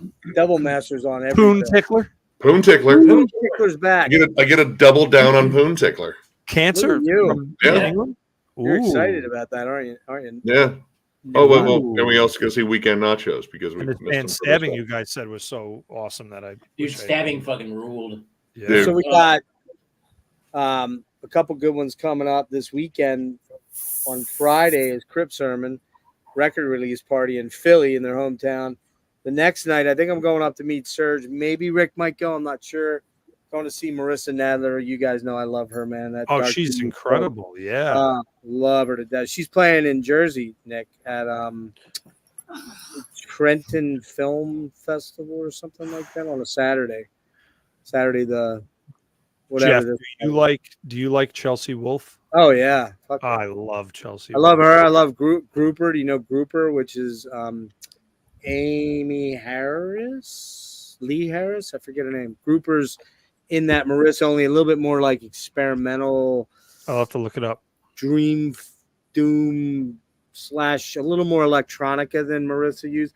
Yeah, Marissa did a 3.5 hour interview with me. I'm a big, huge fan of hers. And no shit. Met her years ago. Oh yeah, there's a big long interview where to her, the poor girl, she was essentially trapped and she wanted out badly, but she stuck it out for 3.5 hours with me. We went through her whole catalog and everything. It was fun, but yeah, and then Two Mold and horrendous. Yeah, that's July. June, yeah, I gotta remember to beginning of July, end of July for me. And before that, there's Necrot, which I want to catch Necrot too. That happens while I'm in Florida. So lots. I'm going to see the Rolling Stones next week. Are you really for real? Damn, bro, I am. Oh man, how much did you spend? Can you tell us? It actually wasn't that bad. It's like at the football stadium in Denver, and it's like I don't know. We paid like $150 or something. It's like way up in the rafters. Oh, you're in the nosebleed. I'm not even really a huge fan, but I mean, I like some of their stuff, and it's all me and my wife, like their parents. So it's kind of like a big, thing. Widespread Panic, I think, is open. Yeah, I'd love to see the Stones, but when I look, I've got like fucking Primus coming up. There's a new venue that just opened up in Colorado Springs. It's kind of like a Red Rocks, and so it's gonna be like an outdoor venue, like Primus is killer, so definitely want to see those dudes. I want to tell you guys, like, I'm probably going to get my 4-day pass for next year, but next year is going to be kind of dictated by what Fire in the Mountains does, because I'm kind of expecting that they're going to announce, and if they're actually going to do it in Montana, which it sounded like they're going to be doing, I mean, that's way further for me, like, than it used to be, like, in Wyoming, and I just don't know if I'm be able to justify doing MDF and Fire in the Mountains. It's going to be, because I probably spent this. I'll be transparent, like, just MDF, probably $4,000 easily. Yeah, you definitely. No doubt. Between, I know you're going to like help me a little bit with that, but like between the flights, the hotels, everything all together, it was probably pretty easily about that, which is not, it's worth it for sure. But like to do that and Fire in the Mountains next year is like going to be real hard. Yeah. So it's going to be like, who's got the better lineup? And like, dude, like MDF was like so amazing this year, but like Fire in the Mountains is like an experience that I can't even like put into words. I know, dude. That last one with Enslaved and like you guys know, like I'm more of a black metal guy anyway, and like unless the lineup sucks, which I can't imagine it will be. I don't even know if they're doing it yet. But if they're gonna be doing it next year, they have to be announcing it pretty soon. So I don't know, but I mean, my thoughts so far on what's been announced, some good stuff in there, some real good stuff in there. There's some great stuff so far. Yeah, but I really am hoping a couple of big names drop yet that we don't know about. That would be. I mean, again, stuff like fucking Draconian Times from, Paradise Lost and Asphyx, Nile, some good headliners, but I want to see hopefully 4 or 5 more fairly big names pop up with some good interim stuff. Because, man, they really have been drawing top drawer for these last 2, man. I mean, it's just Unleashed. That's another bucket list for me. That's another big one, yeah. We saw them in 2019. They were the last band to play in 2019. Killer set. Yeah. I don't know. I mean, Obituary doing Cause of Death, that's enough to rope me in. Like that's like one of my There's no limit to how many times I would see that set. Yeah. I mean, they could have just said Obituary showed up. Like, okay. But take my $5,000 now. The cool thing about MDF is when they make these announcements, like those aren't necessarily like guaranteed like the top headliners, right? Because they're still getting headlines. They always pull people in at the 11th hour that you're like, whoa. Yeah, was it Caustic Wound fucking thrown on there too? Yeah. Rated. Rated. Yeah, I just heard their new track. And I mean, literally though, My Dying Bride, which was a huge draw for me, one of my favorite bands of that era, of that type of music. And then I knew there was something going on because I talked to Andrew or John, and then he wasn't 100%, but he's like, it's seeming like it's going to happen. I'm like, well, man, that's a great trade-off for me because I've never seen either band, and they're both 2 of my top 20, 30 death metal bands. I'm not going to be sad about that at all, and I wasn't. So, it was man, what a kind of a life-changing, but not like directly life-changing, but just kind of frame of mind changing sort of thing. And then, I mean, more than anything, just the friendships and the hangs and the hey, where you heading, man? I'm heading over here. Come on over here. Let's check this out. Like I probably wouldn't have gone in and seen Mortar Skull if Nick and Ryan had been like, hey, we're going into come on up here. We're going to go up here. Ryan. I talked that band up so much too. And I'm trying to keep up with those dudes because I'm fucking old and fragile and broken. I'm like, more booze. Yeah, that'll help. That'll be You are far less fragile and broken than you give yourself credit for. That's true. Feed off the power of the riffs. I agree with that. I was like 3 a.m. and I'm ready to collapse, and he's like still going. Yeah, dude. Like seriously, you had. It's just the meth, Jimmy. I mean, the guy said it. No, I'm just kidding. Yeah, dude. Like I said, Jeff, the more you drink, the better you'll be. That's my logic and math for the weekend. Kind of worked. It worked itself out, didn't it? Except for Saturday because night. Sunday I was absolutely shot at 3:00 in the afternoon. Saturday was my day off too. I was like, man, I don't think I could Sunday. Oh, Sunday. All right. Fucked up Saturday night. Yeah, Saturday was my day I have to off. actually go. All right, man. So it's a pleasure. See you, buddy. we're going to wrap it up James. there anyways. So. Nick and John thing. Devin, we are currently taking auditions for your prostate exam. John and I think that it should be Geoff without a glove because he's just been spinning on a chair. Call him not in on that I'm right not away. Yeah. All right, I'll start. Listen here. Shit. Listen here. I am not sticking my finger anywhere near Devin's fucking dingus and his fucking bunghole ever. For any amount of money. We're not with that attitude, no. Well, Nick, and you worried about saying poon tickler. You worried about saying poon tickler. Remember that 2 hours ago? I just said bunghole. Hey, we're going to see Poon Tickler again this year. Bunghole. But yeah, man. Well, listen, James, thanks for popping in.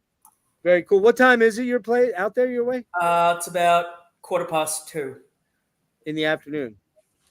No, in the fucking Friday. morning. Yes, in the It's not a afternoon. real place. He doesn't live. It's not real. Hey, I didn't know, man. I didn't know if you were fucking somehow Australia's magically not in real. Norway where it's 24 hours a day light. I don't know. Fuck. No, he's Future Man. He's Apparently, future. the sun is directly behind James right now. It's true. Oh, yeah, it is. Yeah. You always say that I'm future man, but when I give you 2 birthday wishes, you don't exactly complain, Nick. No. But that makes me feel old twice, though. So, you know. That's the point. Shut up. Everyone needs to feel old on their birthday. Well, gentlemen. Hi, buddy. All right, take care of Fuck yourself. you, Devin. Devin. Go catch a I kangaroo. concur with that. Fuck you, Devin. Watch the huntsman spiders, James. Yes. Yes. And all the spiders. Actually, every spider. Yeah, the man-eating Fuck ones. spiders. And The snakes. funnel webs. They're all out to eat you and poison you. All right, he's gone. He's a good dude, man. Yeah, he's He's fun, a good man. dude. And I tell you, very generous, man, because every time I ran into him, he's like, you don't have a beer in your hand. I'm like, well, Yeah, that's a solid impression of James right there. Because like, no, I have a beer in this, and you just gave me another one. Yeah, you just gave me that. He did that in fucking during altars, I think, and I was like, fuck, I got like 2 full beers. I got. Yep. Yeah, he did that to me too. It was like, dude, you know, I can't leave with this. Like, chug it. And in the old days, the alcoholic me, which was true to a good extent, would have made sure I didn't leave that place till both those beers were drank. In this case, I was like, well, here's the funny part. I drank it. I jetted over I stuck it way up along the edge of the bar, back sort of behind this, what was a little jutted out thing in the wall. And when I came back, it was still sitting there. I'm like, all right, it's probably good. So it's good. But yeah, it was fun times. PHP tastes like? Nick, Franco, it was really cool meeting you and Ryan, man. A lot of fun out with you guys. Absolutely. Thank you for having me on. And Jimmy, we're gonna do something again. We're definitely gonna do something again. I'll try not to make it 4 hours long for you. For sure. But we'll do something a little more streamlined and maybe we'll figure it out. We'll out some ideas back and forth and have you guys on my channel. And yeah, Nick, if you haven't checked out Jimmy's channel, definitely check it out. I will. I'll subscribe right a after lot this. of stuff you'll dig. Stuff. Yeah, I'll hit you up, Nicholas. Definitely after this. Yep. And Necrotic Nick, are you coming in for the Philly show or no? I don't know if we're gonna be able to make it because again, like we got FTA. That means we got to rent a cabin and get tickets. Yep. So that one's there's gonna be some smaller shows in between, but I'm trying to save up money for that one. Dude, you could simply just hang out with Harley Flanagan and trip balls on mushrooms and just stay in his camper or meth van or something. Well, he's not there this year. Meth van. Oh shit. Well, that sucks. No, I mean if I get the chance to like trip balls with like I don't know Glenn Benton, that might be fun. Wouldn't it be funny? Wouldn't it be funny if you got an exclusive interview with GB before J-Dog does? Man. He might. Who knows? J-Dog might be there if there's a chance to sell Hell's Headbanger merch, right? And talk to Glenn. He might be there. But I mean, we know 200 Stab Wounds. Those are our Ohio guys. So I mean, we got some bands we'll definitely be hanging out with there. But yeah, that whole experience, man, it's like summer camp and I don't know, Mad Max Beyond Thunderdome. Yeah. It's crazy. Jimmy, you want to wrap up your show since I took it over? My apologies. Yeah, we can wrap up if you guys want to hang out backstage a little bit before we call it a night. A little bit. Yeah, anybody watching, I put this up on the the Deathfest Facebook page. So hopefully some people will check this out. But man, it was awesome. Thank you guys all. You know, as we talked about before, it was amazing fucking connecting with you guys and just chilling, dude. It was so much fun, man. You know, and that's so again, that just to reiterate, the bands are the cherry on top. The foundational. It really is, yeah. Connecting with your buddies, some that we've known each other for years virtually, but not physically. Yeah. And then we get in a room and it's like, wow. I mean, other than Devin, I think you guys have met Devin, but I haven't met him virtually yet. Devin and I have been talking most days next year, man, for years. Yeah. So it's that kind of vibe it's a special thing. It really is a special thing. And you put it so well, Franco, you know, this music that you've loved since you were 9 or 10 or 12 or whatever age it came to you, and it anointed you, you know. And it's like that. Like I always say, you don't become metal finds you. You don't find metal. Metal finds you. And it puts. I know it's cheesy, but it's true. And it's just such a special community of people. And that was what was blowing me away, was how basically cool everybody was, and there was no, you know. It was just. Well, I think what he was saying about, like, you know, seeing that your friend, your female friend that was crying during this member. I mean, that just says it all right there, man. Because I mean, that's just. I cried during Primordial. I got misty during Agalloch. It didn't full on open up, but it was. I cried during Poon Tickler. Oh, of course. Yeah, sure you did. My Poon is so tickled. That's definitely gonna, you know, elicit some teardrops. You know, for the one that was tickled. Yeah. So, in other words, you made the Poon Tickler moist. I mean, just the tear ducts. I don't know what you're getting at, Geoff. I feel like you're just way too subtle. Way too subtle. That's Say me. what's on your mind, man. That's me, the king of subtlety. That's me, of course. Yeah. So, thanks everybody who was watching. I'm sorry, Jimmy. I kind of had a plan. I figured. You've been busy trying. No, you're good, man. We were good. I figured out exactly how it should have. Point people in a way that we could kind of keep it moving forward. We didn't do any pictures or anything like that, but I will say, simply because we'd have been here 5 hours. But if you want to see some cool videos, you can check out my live on-site videos on Gas Masks and Hand Grenades. Those are, 1.5 minute to fucking 16-minute. Various fun, as they happen moments. And then when I came back on my Instagram, I've got 40 or 50 videos of all the bands I saw that I dug. Again, some only being 2 minutes, some being, 4 or 5 minutes of a whole song. So you can see that on my Instagram, which look up Gas Masks and Hand Grenades. And anybody else have anything that they... Nick, you were sharing some stuff, I believe, from the fest, right? I did. I'm still working on posting all the videos. I took video of every single band we saw. So we saw 42 bands. So you started putting stuff on Instagram. That's right. Yeah. Franco, you posted some stuff too, right? I think. Yeah. Some of my I didn't take too many things, but yeah, a couple snippets there. Yep. Yeah, I tried our Instagram, our Facebook, our YouTube. Yep. I tried not to be that guy that's, up there filming entire sets and you're like, come on, dude, But there were so many bands I just needed to get that 1 or 2 extra memory where I'm kind of like doing one of these things or, holding it in front of my forehead, trying to get the right, framing and everything because it was just too much. Every day we get done at the end of the night and go back and we just sort of be like, dude, can you fucking believe that set from Primordial? Can you fucking believe how savage fucking, Forbidden was or how brutal Gorguts was. And it was just like that was, we got to get up and relive it the next day to a certain extent. So absolutely. Yeah. Well, cheers, guys. Thanks for jumping on. And hey, hopefully we all do it again next year for sure. So we'll keep in touch and Wear more comfortable shoes, Geoff. Hey, hold on just real quick here before we Down Under says Geoff looks like a tranny Gandalf. Just saying. Okay, James Trandolph. When what do you say? Trandolph. Change the name of your channel right now. Trandolph's Corner. Is that what I should call it? Trandolph's corner. Christ. Deep thoughts with Trandolph. Is that what I should go with? Oh, behold my wizard staff. James, if you're watching, I will get you back.